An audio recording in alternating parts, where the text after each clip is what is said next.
ಅಲ್ಲೂ ನಮ್ಮ ರಕ್ಷಕನ ಒಡೆಯನಾಗಿರಂತ ಯೇಸು ಕ್ರಿಸ್ತ ನಮ್ದಲ್ಲಿ ವಂದನೆ ಸಲ್ಲಿಸುತ್ತಾ ದೇವರೊಂದು ಕರುಣೆ ಕೃಪೆ ಪ್ರೀತಿಗಳಿಂದ ದೇವ್ರು ನಮ್ಮನ್ನ ಇನ್ನ ಜೀವಿತ ಸಂಖ್ಯೆ ಎಣಿಸಿ ಎಲ್ಲ ರೀತಿ ಕೃಪೆ ಕೊಟ್ಟು ದಯ ಕೊಟ್ಟು ಇದುವರೆಗೂ ನಡೆಸ್ತಾ ಬಂದಿದ್ದಕ್ಕಾಗಿ ದೇವರಿಗೆ ಕೃತಜ್ಞತೆ ಉಳ್ಳವರಗನ ಕರ್ತನಲ್ಲಿ ಪ್ರೀತಿ ಅಂತ ಸೋರಸಗಳೇ ಕಳೆದ ಒಂದು ವಾರದಲ್ಲಿ ನಾವು ನಮ್ಮ ಸಹೋದರ ಬರೆದಂಥ 5ನೇ ವಾಲ್ಯೂಮ್ ಚಾಪ್ಟರ್ ನಂಬರ್ 11 ಏನು ಮಾಡಿದ್ರಿ ಸ್ಟಡಿ ಮಾಡಕ್ಕೆ ಶುರು ಮಾಡಿದ್ರಿ. ಅದರ ಪವಿತ್ರಾತ್ಮ ಬಗ್ಗೆ ಅನೇಕ ಒಂದು ಅಬ್ಜೆಕ್ಷನ್ಸ್ ಇರೋಂಥ ಒಂದು ವಾಕ್ಯಗಳು, ಆಪೋಸಿಟ್ ಆಗಿರೋಂಥ ವಾಕ್ಯಗಳನ್ನ ಏನು ಮಾಡಿ ಅನೇಕ ವಾಕ್ಯಗಳನ್ನ ನಾವು ಏನು ಮಾಡ್ತೀವಿ ಓದ್ತಾ ಬಂದಂದ್ರೆ ಅದರಲ್ಲಿ ಕಳೆದ ಸತಿ ನೋಡಿದಂಥ 2 ವಾಕ್ಯಗಳ ಎಪಿಸೋಡ್ 4ನೇ ಅಧ್ಯಾಯ 30ನೇ ವಾಕ್ಯ, ಯಾವ ರೀತಿ ಪವಿತ್ರಾತ್ಮೆಯಿಂದ ಮುದ್ರೆ ಹಾಕಲ್ಪಟ್ಟಿದ್ದೀರಾ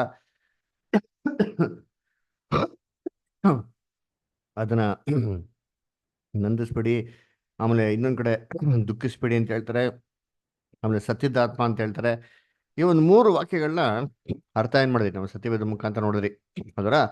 ಸೊ ಯಾವ ರೀತಿ ನಂದಿಸ್ಬೇಡಿ ಅಂತಂದ್ರೆ ದೇವರು ನಮ್ಮಲ್ಲಿ ಕೊಟ್ಟಿರೋಂಥ ಆತನ ಒಂದು ಪವಿತ್ರಾತ್ಮನ ಒಂದು ಶಕ್ತಿ, ಅದು ನಮ್ಮ ದೇಹದಲ್ಲಿ ನಮ್ಮ ಜೀವಿತದಲ್ಲಿ ಕ್ರಿಯೆಗಳು ಮಾಡ್ಬೇಕಾದ್ರೆ ಅದಕ್ಕೆ ನಾವು ಅಡಚಣೆಯಾಗಿ ಏನ್ ಮಾಡಕ್ ಹೋಗ್ಬಾರ್ದು, ನಡ್ಕೊಳಕ್ ಹೋಗ್ಬಾರ್ದು. ವಿರುದ್ಧವಾಗಿ ಏನ್ ಮಾಡಕ್ ಹೋಗ್ಬಾರ್ದು, ನಡ್ಕೊಳಕ್ ಹೋಗ್ಬೋದು. ಆ ವಿರುದ್ಧವಾಗಿ ನಡ್ಕೊಂಡಾಗ ಏನಾಗೋದು ಅಂತಂದ್ರೆ ನಮ್ಮ ಜೀವಿತದಲ್ಲಿ ಬಂದ್ಬಿಟ್ಟು ಏನ್ರಿ ನಾವು ಇದನ್ನ ನಿಂದಿಸ್ದಂಗೆ ಅಂತಬಿಟ್ಟು ಏನ್ ಮಾಡೋದು ಅನೇಕ ವಾಕ್ಯ ಮುಖಾಂತರ ನೋಡ್ರಿ. ಈ ವಾರ ಅದನ್ನೇ ಕಂಟಿನ್ಯೂ ಮಾಡೋಣ. ಇಂಗ್ಲೀಷಲ್ಲಿ ಪೇಜ್ ನಂಬರ್ 267, ಕನ್ನಡದಲ್ಲಿ 165 ಇಂದ ಯಾವ ಸಹೋದರ ಸಹೋದರಿಗಳೆಲ್ಲ ಓದೋಕ್ಕೆ ರೆಡಿಯಾಗಿದ್ದೀರೋ, ಓದೋಕೆ ಆಗ್ತದೋ ತಮ್ಮ ಕೈಗಳೆತ್ತಿದ್ರೆ ಅವ್ರಿಗಳಿಗೆಲ್ಲರಿಗೂ ಅವಕಾಶಗಳು ಕೊಡೋಕೆ ಏನಾಗ್ಬೋದು, ಅನುಕೂಲ ಆಗ್ಬೋದು. ಆ ಸಹಾಯಕನು ಅಂದರೆ ನನ್ನ ಹೆಸರಿನಲ್ಲಿ ತಂದೆಯು ಕಳಿಸಿಕೊಡುವ ಪವಿತ್ರಾತ್ಮನೇ ನಿಮಗೆ ಎಲ್ಲವನ್ನು ಉಪದೇಶಿಸಿ ನಾನು ನಿಮಗೆ ಹೇಳಿದ್ದನ್ನೆಲ್ಲ ನಿಮ್ಮ ನೆನಪಿಗೆ ತರುವನು. ಯೋಹಾನ 14:26. ನಾವೀಗಾಗಲೇ ತಪ್ಪು ಹಾದಿಗೆ ಎಳೆಯಬಹುದಾದ ಗೋಸ್ಟ್ ಎಂಬ ಪದದ ಬಗ್ಗೆ 8ನೇ ಅಧ್ಯಾಯದಲ್ಲಿ ಪರೀಕ್ಷಿಸಿದ್ದೇವೆ. ಆದರೆ ನಾವೀಗ ಪವಿತ್ರಾತ್ಮನು ತಂದೆಯಿಂದ ಕಳುಹಿಸಲ್ಪಡುತ್ತಾನೆ ಎಂಬ ಹೇಳಿಕೆಯನ್ನು ಪರೀಕ್ಷಿಸುವವರಾಗಿದ್ದೇವೆ. ಯಾಕೆಂದರೆ ಇದು ಪವಿತ್ರಾತ್ಮನು ತಂದೆಯ ನಿಯಂತ್ರಣದಲ್ಲಿರುವ ಒಂದು ಪ್ರಭಾವ ಅಥವಾ ಶಕ್ತಿ.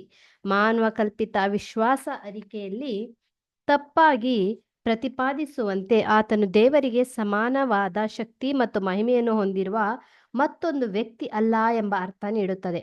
ನಮ್ಮ ಶಕ್ತಿಗಳೆಲ್ಲವೂ ನಮ್ಮ ಹಿಡಿತದಲ್ಲಿರುವಂತೆ ದೇವರ ಎಲ್ಲಾ ಶಕ್ತಿಗಳು ಸಂಪೂರ್ಣವಾಗಿ ಆತನ ಹಿಡಿತದಲ್ಲಿರುತ್ತವೆ. ಆದುದರಿಂದ ದೇವರು ತನ್ನ ಆತ್ಮನನ್ನು ಕಳುಹಿಸುತ್ತಾನೆ ಎಂಬ ಕಂಠೋಕ್ತಿಯು ಅಥವಾ ಪ್ರವಾದಿಯು ವಿವರಿಸುವಂತೆ ನಾನು ನನ್ನ ಆತ್ಮನನ್ನು ನಿನ್ನಲ್ಲಿ ಇರಿಸುತ್ತೇನೆ ಎಂಬ ಹೇಳಿಕೆಗಳು ಅದರಂತೆಯೇ ಅವೆ. ಮೇಲಾಗಿ ಒಬ್ಬ ಸೇವಕನನ್ನು ಆತನ ಸ್ವಂತ ಹೆಸರಿನ ಮೇಲೆ ಕಳುಹಿಸದೆ ಆತನ ಒಡೆಯನ ಹೆಸರಿನಲ್ಲಿ ಕಳುಹಿಸಿಕೊಡುವಂತೆ ಪವಿತ್ರಾತ್ಮನನ್ನು ಯೇಸುವಿನ ಹೆಸರಿನಲ್ಲಿ ಕಳುಹಿಸಲಾಯಿತು ಎಂಬ ಹೇಳಿಕೆಯೂ ಇದೆ. ಇಲ್ಲಿ ನಮಗೆ ದೇವರ ವಾಕ್ಯದಲ್ಲಿಲ್ಲದ ತ್ರಯೇಕತ್ವದ ಸಮಾನವಾದ ಅಧಿಕಾರ ಮತ್ತು ಮಹಿಮೆಯಲ್ಲಿನ ಮತ್ತೊಂದು ವಿರೋಧವು ಕಂಡುಬರುತ್ತದೆ. ಇಲ್ಲಿ ತಂದೆಯ ಶ್ರೇಷ್ಠತೆಯ ಸ್ಪಷ್ಟವಾಗಿ ಹೇಳಲ್ಪಟ್ಟಿದೆ. ಪವಿತ್ರಾತ್ಮನು ತಂದೆಯ ಆತ್ಮವಾಗಿದೆ, ಶಕ್ತಿಯಾಗಿದೆ, ಪ್ರಭಾವವಾಗಿದೆ ಮತ್ತು ತಂದೆಯ ಚಿತ್ತದಂತೆ ಮತ್ತು ನಮ್ಮ ವಿಮೋಚಕನಾದ ಯೇಸುವಿನ ಹೆಸರಿನಲ್ಲಿ ಕಳುಹಿಸಲ್ಪಟ್ಟಿದೆ. ಯೇಸುವಿನ ಹೆಸರಿನಲ್ಲಿ ಯಾಕೆಂದರೆ ವಿಮೋಚನೆಯು ಮತ್ತು ಪಾಪಿಷ್ಠರ ಪುನಃಸ್ಥಾಪನೆಯ ಸಮಗ್ರ ಕಾರ್ಯವು, ಪಾಪ ನಿವೃತ್ತಿಯ ಸಮಸ್ತ ಕಾರ್ಯವು ಮಗನಿಗೆ ಒಪ್ಪಿಸಲ್ಪಟ್ಟಿದೆ ಮತ್ತು ತಂದೆಯ ಆತ್ಮನು ಒಂದು ವಾಹಿನಿಯಂತಿದ್ದು ಇದರ ಮೂಲಕವಾಗಿ ಮಗನು ತನ್ನ ಅಮೂಲ್ಯ ರಕ್ತದಿಂದ ಕೊಂಡುಕೊಂಡ ಆಶೀರ್ವಾದಗಳನ್ನು ಅನುಗ್ರಹಿಸುವ ಕಾರ್ಯಾಚರಣೆಯನ್ನು ನಡೆಸುತ್ತಾನೆ. Okay, thank you. ಕರ್ತನಲ್ಲಿ ಪ್ರೀತಿ ಅಂತ ಸೋರಸಗಳೇ, ಯೋಹನ 14:26 ನೋಡ್ಬೇಕಾದ್ರೆ ಏನ್ರಿ ಸಹಾಯಕನು ಅಂತಂದ್ರೆ ದೇವರಿಂದ ಏನ್ರಿ ಕಳ್ಸ್ಕೊಳ್ಪಡಂತ ಒಂದು ಪವಿತ್ರಾತ್ಮನು ಅಂತ ಏನ್ ಮಾಡ್ತಾರೆ ಹೇಳ್ತಾರೆ ಅದರ. ಏನ್ರಿ ಅವರು ನನ್ನ ಹೆಸರಲ್ಲಿ ಏನ್ ಮಾಡ್ತಾರೆ ಕಳ್ಸ್ಕೊಡ್ತಾರೆ ಅಂತ ವಾಕ್ಯ ಹೇಳ್ತಾರೆ. ಸೊ ಅನೇಕ ಒಂದು ಏನ್ರಿ ಥಿಯೋಲಜನ್ಸ್ ಅವರೆಲ್ಲ ಏನಪ್ಪ ಮಾಡ್ತಾರೆ ಅಂದ್ರೆ ಈ ವಾಕ್ಯಗಳನ್ನ ಇಸ್ಕೊಟ್ಟು ನೋಡ ದೇವ್ರು ಕಳ್ಸ್ಕೊಡ್ತಾರೆ. ಸೊ ಹಂಗಾರೆ ಕಳ್ಸ್ಕೊಡ್ತಾರೆ ಪವಿತ್ರಾತ್ಮನು ನನ್ನ ಹೆಸರಲ್ಲಿ ಅಂತ ಹೇಳ್ಬೇಕಾರೆ. ಸೊ ಇದು ಒಂದು ವ್ಯಕ್ತಿ, ಇದು ಕೂಡ ಒಂದೇನಾಗಿದೆ, ಒಂದು ದೇವರಾಗಿದೆ ಅಂತಂದ್ಬಿಟ್ಟು ತ್ರೈಕತ್ವದಲ್ಲಿ ಒಬ್ಬರಾಗಿದ್ದಾರೆ ಅಂತಂದ್ಬಿಟ್ಟು ಏನ್ ಮಾಡ್ತಾರೆ ಅಭಿಪ್ರಾಯನ ಅಲ್ಲಿ ಹೇಳ್ತಾರೆ ಅದರ. ಇದೇನು ಇದು ಅರ್ಥ ಅದರ ನೋಡ್ಬೇಕಾರೆ ಇದರಲ್ಲಿ ಒಂದು ಇಂಗ್ಲೀಷಲ್ಲಿ ಬರ್ತಾರೆ ವರ್ಡ್ ಏನಪ್ಪ ಅಂದ್ರೆ ಹೋಲಿ ಗೋಸ್ಟ್ ಅಂತ ಅದರ. ಆ ಗೋಸ್ಟ್ ಪವಿತ್ರ ಆತ್ಮ ಅದರ, ಅದು ಆತ್ಮ ಅಂತ ಕನ್ನಡದಲ್ಲಿ ಬರ್ತಾರೆ. ಅದರ ಇನ್ನು ಇಂಗ್ಲೀಷಲ್ಲಿ ಗೋಸ್ಟ್ ಅಂತ ಬರ್ತಾರೆ. ಈ ಗೋಸ್ಟ್ ಅಂತ ಅಭಿಪ್ರಾಯ ಏನು ಕೊಡ್ತಾರೆ ಅಂದ್ರೆ ಏನೋ ಒಂದು ಏನ್ರಿ ಮನುಷ್ಯನ ದೇಹದಿಂದ ಹೊರಗಡೆ ಬರ್ತಲ್ಲ ಗೊತ್ತಾ, ಒಂದು ಆತ್ಮ ಥರ, ಅದರ ಆ ಥರ ಅಂತ ಒಂದು ಭಾವನೆ ನಮಗೆಲ್ಲ ಚೆನ್ನಾಗಿ ಗೊತ್ತು. ನಾವು ಬೇಸಿಕ್ ಕ್ಲಾಸ್ ಓದಿರಿ, ಆತ್ಮ ಮನುಷ್ಯನ ದೇಹದಿಂದ ಯಾವುದೂ ಬರೋದಿಲ್ಲ, ಮನುಷ್ಯನೇ ಆತ್ಮ, ಮನುಷ್ಯ ಸತ್ತಿದ್ಮೇಲೆ ಅವನೇ ಸಾಯ್ತಾನೆ, ಅವನ ಆತ್ಮನೂ ಸಾಯ್ತದೆ. ಸೊ ಅದರಿಂದ ಮನುಷ್ಯ ದೇಹದೊಳಗಡೆ ಯಾವುದೂ ಏನಿಲ್ಲ, ಅದು ಇಮ್ಯಾಜಿನೇಷನ್ ಥಿಂಗ್ಗಳಿಲ್ಲ ಅಂತ ಅಂದ್ಬಿಟ್ಟದ್ರ. ಆದರೆ ನೀವೊಂದು ಕಲ್ಪನೆಯಲ್ಲಿರೋಂಥ ಒಂದು ಜನಗಳು ಈ ಬೈಬಲ್ನ ಟ್ರಾನ್ಸ್ಲೇಷನ್ ಮಾಡ್ಬೇಕಾರೆ ಇಲ್ಲಿ ಗೋಸ್ಟ್ ಅಂತ ಪದ ಏನು ಮಾಡಿದ್ರೆ ಯೂಸ್ ಮಾಡಿದ್ರೆ ನಾವೇನು ಮಾಡೋದು ಅಲ್ಲಿ ನೋಡ್ಬೋದು ಅದರ. ಸೊ ಅದಕ್ಕೆ ಇಲ್ಲಿ ದೇವರ ಪವಿತ್ರ ಆತ್ಮನ ದೇವರು ಏನು ಮಾಡ್ತಾರೆ, ಕಳಿಸ್ಕೊಡ್ತಾರಲ್ಲ. ಅಂತಂದ್ರೆ ಅದು ಕಳ್ಸ್ಕೊಡ್ಬೇಕಾದ್ರೆ ಏನ್ರಿ ಅದೇನಾಗಬೇಕು, ಒಂದು ಒಂದು ವ್ಯಕ್ತಿತ್ವ ಆಗಿರ್ಬೇಕಲ್ವಾ ಅಂತ ಹೇಳೋದುಂಟು ಅದರ. ಇದು ಹೇಗೆ ಹೇಳ್ತಾ ಇದಾರೆ, ಏನಿದೆ ಅರ್ಥ ಅಂತ ನೋಡ್ಬೇಕಾರೆ ಏನ್ರಿ, ಇವಾಗ ನಮ್ಮ ಒಂದು ಮನಸ್ಸು, ನಮ್ಮ ಒಂದು ಆತ್ಮ ಅಂತ ಹೇಳ್ಬೇಕಾದ್ರೆ ಇವಾಗ ನಮ್ಮ ಮನಸ್ಸು, ನಮ್ಮ ಯೋಚನೆ ಅದರ, ನಮ್ಮ ಬುದ್ಧಿ ಜ್ಞಾನ ತಿಳುವಳಿಕೆ, ನಮ್ಮ ಸಾಮರ್ಥ್ಯ, ಅಂದ್ರೆ ನಮ್ಮ ಮನಸ್ಸು ಇದು ಯಾರ ಹಿಡಿತದಲ್ಲಿ ಇದೆ ಅಂತಂದ್ರೆ ನಮ್ಮ ಕಂಟ್ರೋಲ್ ಏನಾಗಿದೆ ಇದೆ. ನಮ್ಮ ಎಮೋಷನ್ಸ್ನ ಯಾವ ರೀತಿ ಬೇಕಾದ್ರೆ ಮಾಡೋದು, ಎಕ್ಸ್ಪ್ರೆಸ್ ಮಾಡೋದು ಅದರ ಅದರ ಅದನ್ನ ಕಂಟ್ರೋಲ್ ಮಾಡಿ ಅದಿಂದಲೂ ಕೂಡ ಏನು ಮಾಡ್ಬೋದು, ನಾವು ತರ್ಬೋದು. ಇದಿಗೆ ಯಾರಿಗಪ್ಪ ಶಕ್ತಿ ಇದೆ ಅಂತಂದ್ರೆ ನಮ್ಮ ಆತ್ಮಕ್ಕೆ, ಅಂದ್ರೆ ನಮ್ಮ ಮನಸ್ಸಿನ ಸ್ಥಿತಿಗಳ ಮೇಲೆ ಅದನ್ನ ಹಿಡಿತಲಿಡಕ್ಕೆ ನಮ್ಗೇನಾಗಿದೆ, ಒಂದು ಶಕ್ತಿ ಇದೆ. ಇದೇ ತರ ದೇವರ ಆತ್ಮ ಅಂತ ಹೇಳ್ಬೇಕಾರೆ ಇದು ಆತನ ಒಂದು ಅದ್ಭುತವಾದಂತ ಶಕ್ತಿ. ಇದು ಯಾರ ಕಂಟ್ರೋಲ್ ಇದೆ ಅಂತ ನೋಡ್ತೀನಿ ಅಂದ್ರೆ ತಂದೆಯ ದೇವರ ಕಂಪ್ಲೀಟ್ ಕಂಟ್ರೋಲ್ ಏನಾಗಿದೆ ಅದಿದೆ ಅದರ. ಸರಿ, ಇವಾಗ ಯಾರಾದ್ರೂ ತಂದೆಯ ದೇವರು ಕಂಪ್ಲೀಟ್ ಕಂಟ್ರೋಲ್ ಇರೋಂಥ ಈ ಆತ್ಮನ ಹೊಂದ್ಕೊಬೇಕು ಅಂದ್ರೆ ಏನಪ್ಪ ಮಾಡಬೇಕು ಅಂತಂದ್ರೆ ದೇವ್ರಿಂದ ಏನ್ ಮಾಡ್ಬೇಕು, ಅದನ್ನ ಪಡ್ಕೊಬೇಕು. ನಾವು ಮತ್ತೆ ಏನೇ ಬರ್ದಂತ ಸ್ವಾರ್ಥ 25ನೇ ಅಧ್ಯಾಯ ಓದಿದಿರಲ್ಲ ಏನ್ರಿ, ಬುದ್ಧಿ ಇರೋಂಥ ಕನ್ಯೆಗಳು, ಬುದ್ಧಿ ಇಲ್ದಿರಂತ ಕನ್ಯೆಗಳು, 10 ಕನ್ಯೆಗಳ ಬಗ್ಗೆ ಸ್ವಾಮಿ ಏನ್ ಮಾಡಿದ್ರಿ ಓದಿದ್ರಿ. ಅಂದ್ರೆ ಅಲ್ಲಿ ನೋಡ್ಬೇಕೇನ್ ನೋಡ್ತೀನಿ, 5 ಮಂದಿ ಬುದ್ಧಿ ಇರೋರಿದ್ರು, 5 ಮಂದಿ ಬುದ್ಧಿ ಏನ್ರಿ ಹೀನರಿದ್ರು. ಬುದ್ಧಿಹೀನರು ಏನಪ್ಪಾ ಅಂದ್ರೆ ಅವ್ರ ದೀಪದಲ್ಲಿ ಮಾತ್ರ ಎಣ್ಣೆ ಇತ್ತು, ಬುದ್ಧಿಲಿ ಏನಾಗಿಲ್ಲ, ಎಣ್ಣೆ ಇರ್ಲಿಲ್ಲ ಅಲ್ವರ. ಸೊ ಮೊದಲಿಂಗನು ಬಂದಿದ ತಕ್ಷಣ ಬುದ್ಧಿವಂತಿರು ಏನ್ ಮಾಡ್ತಾರಲ್ಲ ಒಡೆ ಹೋಗ್ಬಿಡ್ತಾರೆ. ಅದು ಬುದ್ಧಿಹೀನರು, ಬುದ್ಧಿ ಇಲ್ದಿರೋರು ನಮಗೂ ಸ್ವಲ್ಪ ಎಣ್ಣೆ ಕೊಡಿ ಅಂತ ಹೇಳ್ಬೇಕಾದ್ರೆ ಇವ್ರು ಏನೋ ಉತ್ತರ ಕೊಡ್ತಾರೆ, ನೀವು ಹೋಗಿ ಏನ್ ಮಾಡಿ, ಮಾರೋ ಹತ್ರ ಮಾಡಿ ನೀವು ಕೊಂಡ್ಕೊಡೋ ಬನ್ನಿ ಅಂತ ಹೇಳ್ತಾರೆ. ಯಾರಿದ್ನ ಮಾರೋದು ಅಲ್ರ, ಯಾರಪ್ಪ ಅಂದ್ರೆ ಪರಲೋಕದ ತಂದೆಯ ದೇವರು, ಅವರೇ ಓನರ್ ಇದೆಯಾ. ಅವರು ಮಾರ್ತಾರೆ ಅಂದ್ರೆ ಬೇರೆಯವ್ರಿಗೆ ಬಿಟ್ಕೊಡ್ತಾರೆ, ಕೊಡ್ತಾರೆ ಒಂದು ಟರ್ಮ್ಸ್ ಅಂಡ್ ಕಂಡೀಷನ್ಸ್ ಮೇಲೆ. ಅದರ ಏನೋ ನಾವು ಬೆಲೆ ಕೊಟ್ಬೇಕು, ಅದಕ್ಕೆ ತ್ಯಾಗ ಮಾಡಬೇಕು, ಖರ್ಚಾಗಬೇಕು, ಖರ್ಚು ಮಾಡ್ಕೊಬೇಕ್ರಿ ಅದರ. ಇದೇ ಅರ್ಥದಲ್ಲಿ ದೇವರು ತನ್ನ ಪವಿತ್ರ ಆತ್ಮನ ಯಾರಿಗಪ್ಪ ಕಳಿಸ್ಕೊಡ್ತಾರೆ ಅಂತಂದ್ರೆ ಯಾರು ಇದಕ್ಕೆ ಯೋಗ್ಯರೋ ಅವ್ರಿಗೆ ಏನ್ ಮಾಡೋದು, ದೇವ್ರ ಪವಿತ್ರ ಆತ್ಮ ಕಳಿಸ್ಕೊಡೋದು. ಲೋಕದಲ್ಲಿ ಜನ ಅವರೇ ಎಲ್ಲರಿಗೂ ದೇವ್ರ ಪವಿತ್ರ ಆತ್ಮ ಕೊಟ್ಟವ್ರ ಅಂದ್ರೆ ಇಲ್ಲ ರೀ. ಯಾಕೆ ಕೊಟ್ಟಿಲ್ಲ, ಯಾಕಂದ್ರೆ ಅದನ್ನ ಸ್ವೀಕಾರ ಮಾಡಕ್ಕೆ ಅವ್ರು ಯೋಗ್ಯರು ಅಲ್ಲ. ಆ ಯೋಗ್ಯತೆನ ಪಡ್ಕೊಳೋದಿಕ್ಕೆ ಅಂತಾನೆ ಕ್ರಿಸ್ತನು 2ನೇ ಬರಿಕಲ್ಲಿ ಏನ್ ಮಾಡ್ರೆ, ತನ್ನ ರಾಜ್ಯವನ್ನು ಸ್ಥಾಪನೆ ಮಾಡ್ತೀನಿ ಅಂತ ಹೇಳಿದಾರೆ. ಅದರ ಅಲ್ಲಿವರೆಗೂ ಏನ್ರಿ ಕಣ್ಣು ಕಾಣಂತ ರೀತಿಯಲ್ಲಿ ಭೂಲೋಕದಲ್ಲಿ ರಾಜ್ಯ ಸ್ಥಾಪನೆ ಆಗೋ ತನಕ ಜನಗಳ ಮೇಲೆ ಪವಿತ್ರ ನಿರ್ಮಕ್ಕೆ ಹೋಗಲ್ಲ, ಸುರ್ಸೋದಿಕ್ಕೆ ಹೋಗಲ್ಲ. ಇವಾಗ ಯಾರ ಮೇಲೆ ಸುರಿಸಿದ್ದಾರೆ ಅಂತಂದ್ರೆ ಯಾರಿಗಪ್ಪ ದಯಪಾಲಿಸಿದ್ದಾರೆ, ದೇವರಿಂದ ಇದು ಯಾರು ಕೊಟ್ಟಿದ್ದಾರೆ ಈ ಶಕ್ತಿನ ಅಂತಂದ್ರೆ ಯಾರೋ ದೇವರಲ್ಲಿ ಆಸಕ್ತರು. ಅದಕ್ಕೆ ನೋಡ್ಬೇಕಾದ್ರೆ ಇದು ದೇವರಿಂದ ಕಳ್ಸಿಕೊಟ್ಟೋದು ಅಂತ ಇದಕ್ಕೆ ಹೇಳೋದು. ಇದು ಆತನ ಹಿಡ್ತಲ್ಲಿದೆ, ಆತನ ಹಿಡ್ತಲ್ಲಿರೋದನ್ನ ಯಾರು ಆತನ ಪರ್ಮಿಷನ್ ಹೊಂದ್ಕೊಳಕ್ಕೆ ಸಾಧ್ಯ ಇಲ್ಲ. ಅದರಿಂದ ಏನ್ರಿ ಇದನ್ನ ಹೊಂದ್ಕೊಳಕ್ಕೆ ಸಾಧ್ಯ ಇಲ್ಲ, ದೇವರಿಂದನೇ ಪರ್ಮಿಷನ್ ಬರಬೇಕು ಅಂತ ಅಂದ್ಬಿಟ್ಟು ಇದನ್ನ ಗೋಚರ ಪಡಿಸೋದಿಕ್ಕೇನೆ ಏನ್ ಮಾಡೋದು ಹೇಳಿದ್ರೆ ಯೇಸು ಕ್ರಿಸ್ತ ಕ್ಲಿಯರ್ ಆಗಿ ವಾಕ್ಯದಲ್ಲಿ ಹೇಳ್ತಾರೆ, ನೋಡಪ್ಪ ಸಹಾಯಕನು ಅಂದ್ರೆ ಪವಿತ್ರ ಆತ್ಮನು ಏನ್ರಿ ತಂದೆಯಿಂದ ನನ್ನ ಹೆಸರಲ್ಲಿ ಹೊರಟು ಬರೋನು ಅಂತ ಏನ್ ಮಾಡ್ತಾರೆ ಹೇಳ್ತಾರೆ. ಅಂದ್ರೆ ಇದು ಕಳ್ಸಿಕೊಟ್ರೆ ದೇವರೇ ಕಳ್ಸಿಕೊಡ್ಬೇಕು, ದೇವರು ಒಂದು ಪರ್ಮಿಷನ್ ಇಲ್ದಿರ ಯಾರು ಪವಿತ್ರತ್ವ ಹೊಂದೋದಕ್ಕೆ ಸಾಧ್ಯ ಇಲ್ಲ ಅದರ. ಆಮೇಲೆ ಇದು ಯಾಕೆ ಕ್ರಿಸ್ತನ ನಾಮದಲ್ಲಿ ಕಳ್ಸಿಕೊಡ್ಬೇಕು ಅಂತ ಹೇಳ್ತಾರೆ, ಯಾಕಪ್ಪ ಇದು ದೇವ್ರದ್ದು ಪವಿತ್ರತ್ವ ಅಲ್ಲ, ದೇವರೇ ಕಳ್ಸಿಕೊಡ್ಬೋದಲ್ಲ, ಯಾಕೆ ಕ್ರಿಸ್ತನ ನಾಮದಲ್ಲಿ ಅಂತ ಹೇಳ್ತಾರೆ, ಏನರ್ಥ, ಏನಪ್ಪ ಅರ್ಥ ಅಂದರೆ ನಮಗೆಲ್ಲ ಚೆನ್ನಾಗಿ ಗೊತ್ತು, ದೇವ್ರ ಎಲ್ಲ ಯೋಜನೆ ಯಾರ ಮೇಲೆ ಡಿಪೆಂಡ್ ಆಗಿದೆ? ಯೇಸು ಕ್ರಿಸ್ತ ಮೇಲೆ ಡಿಪೆಂಡ್ ಆಗಿದೆ.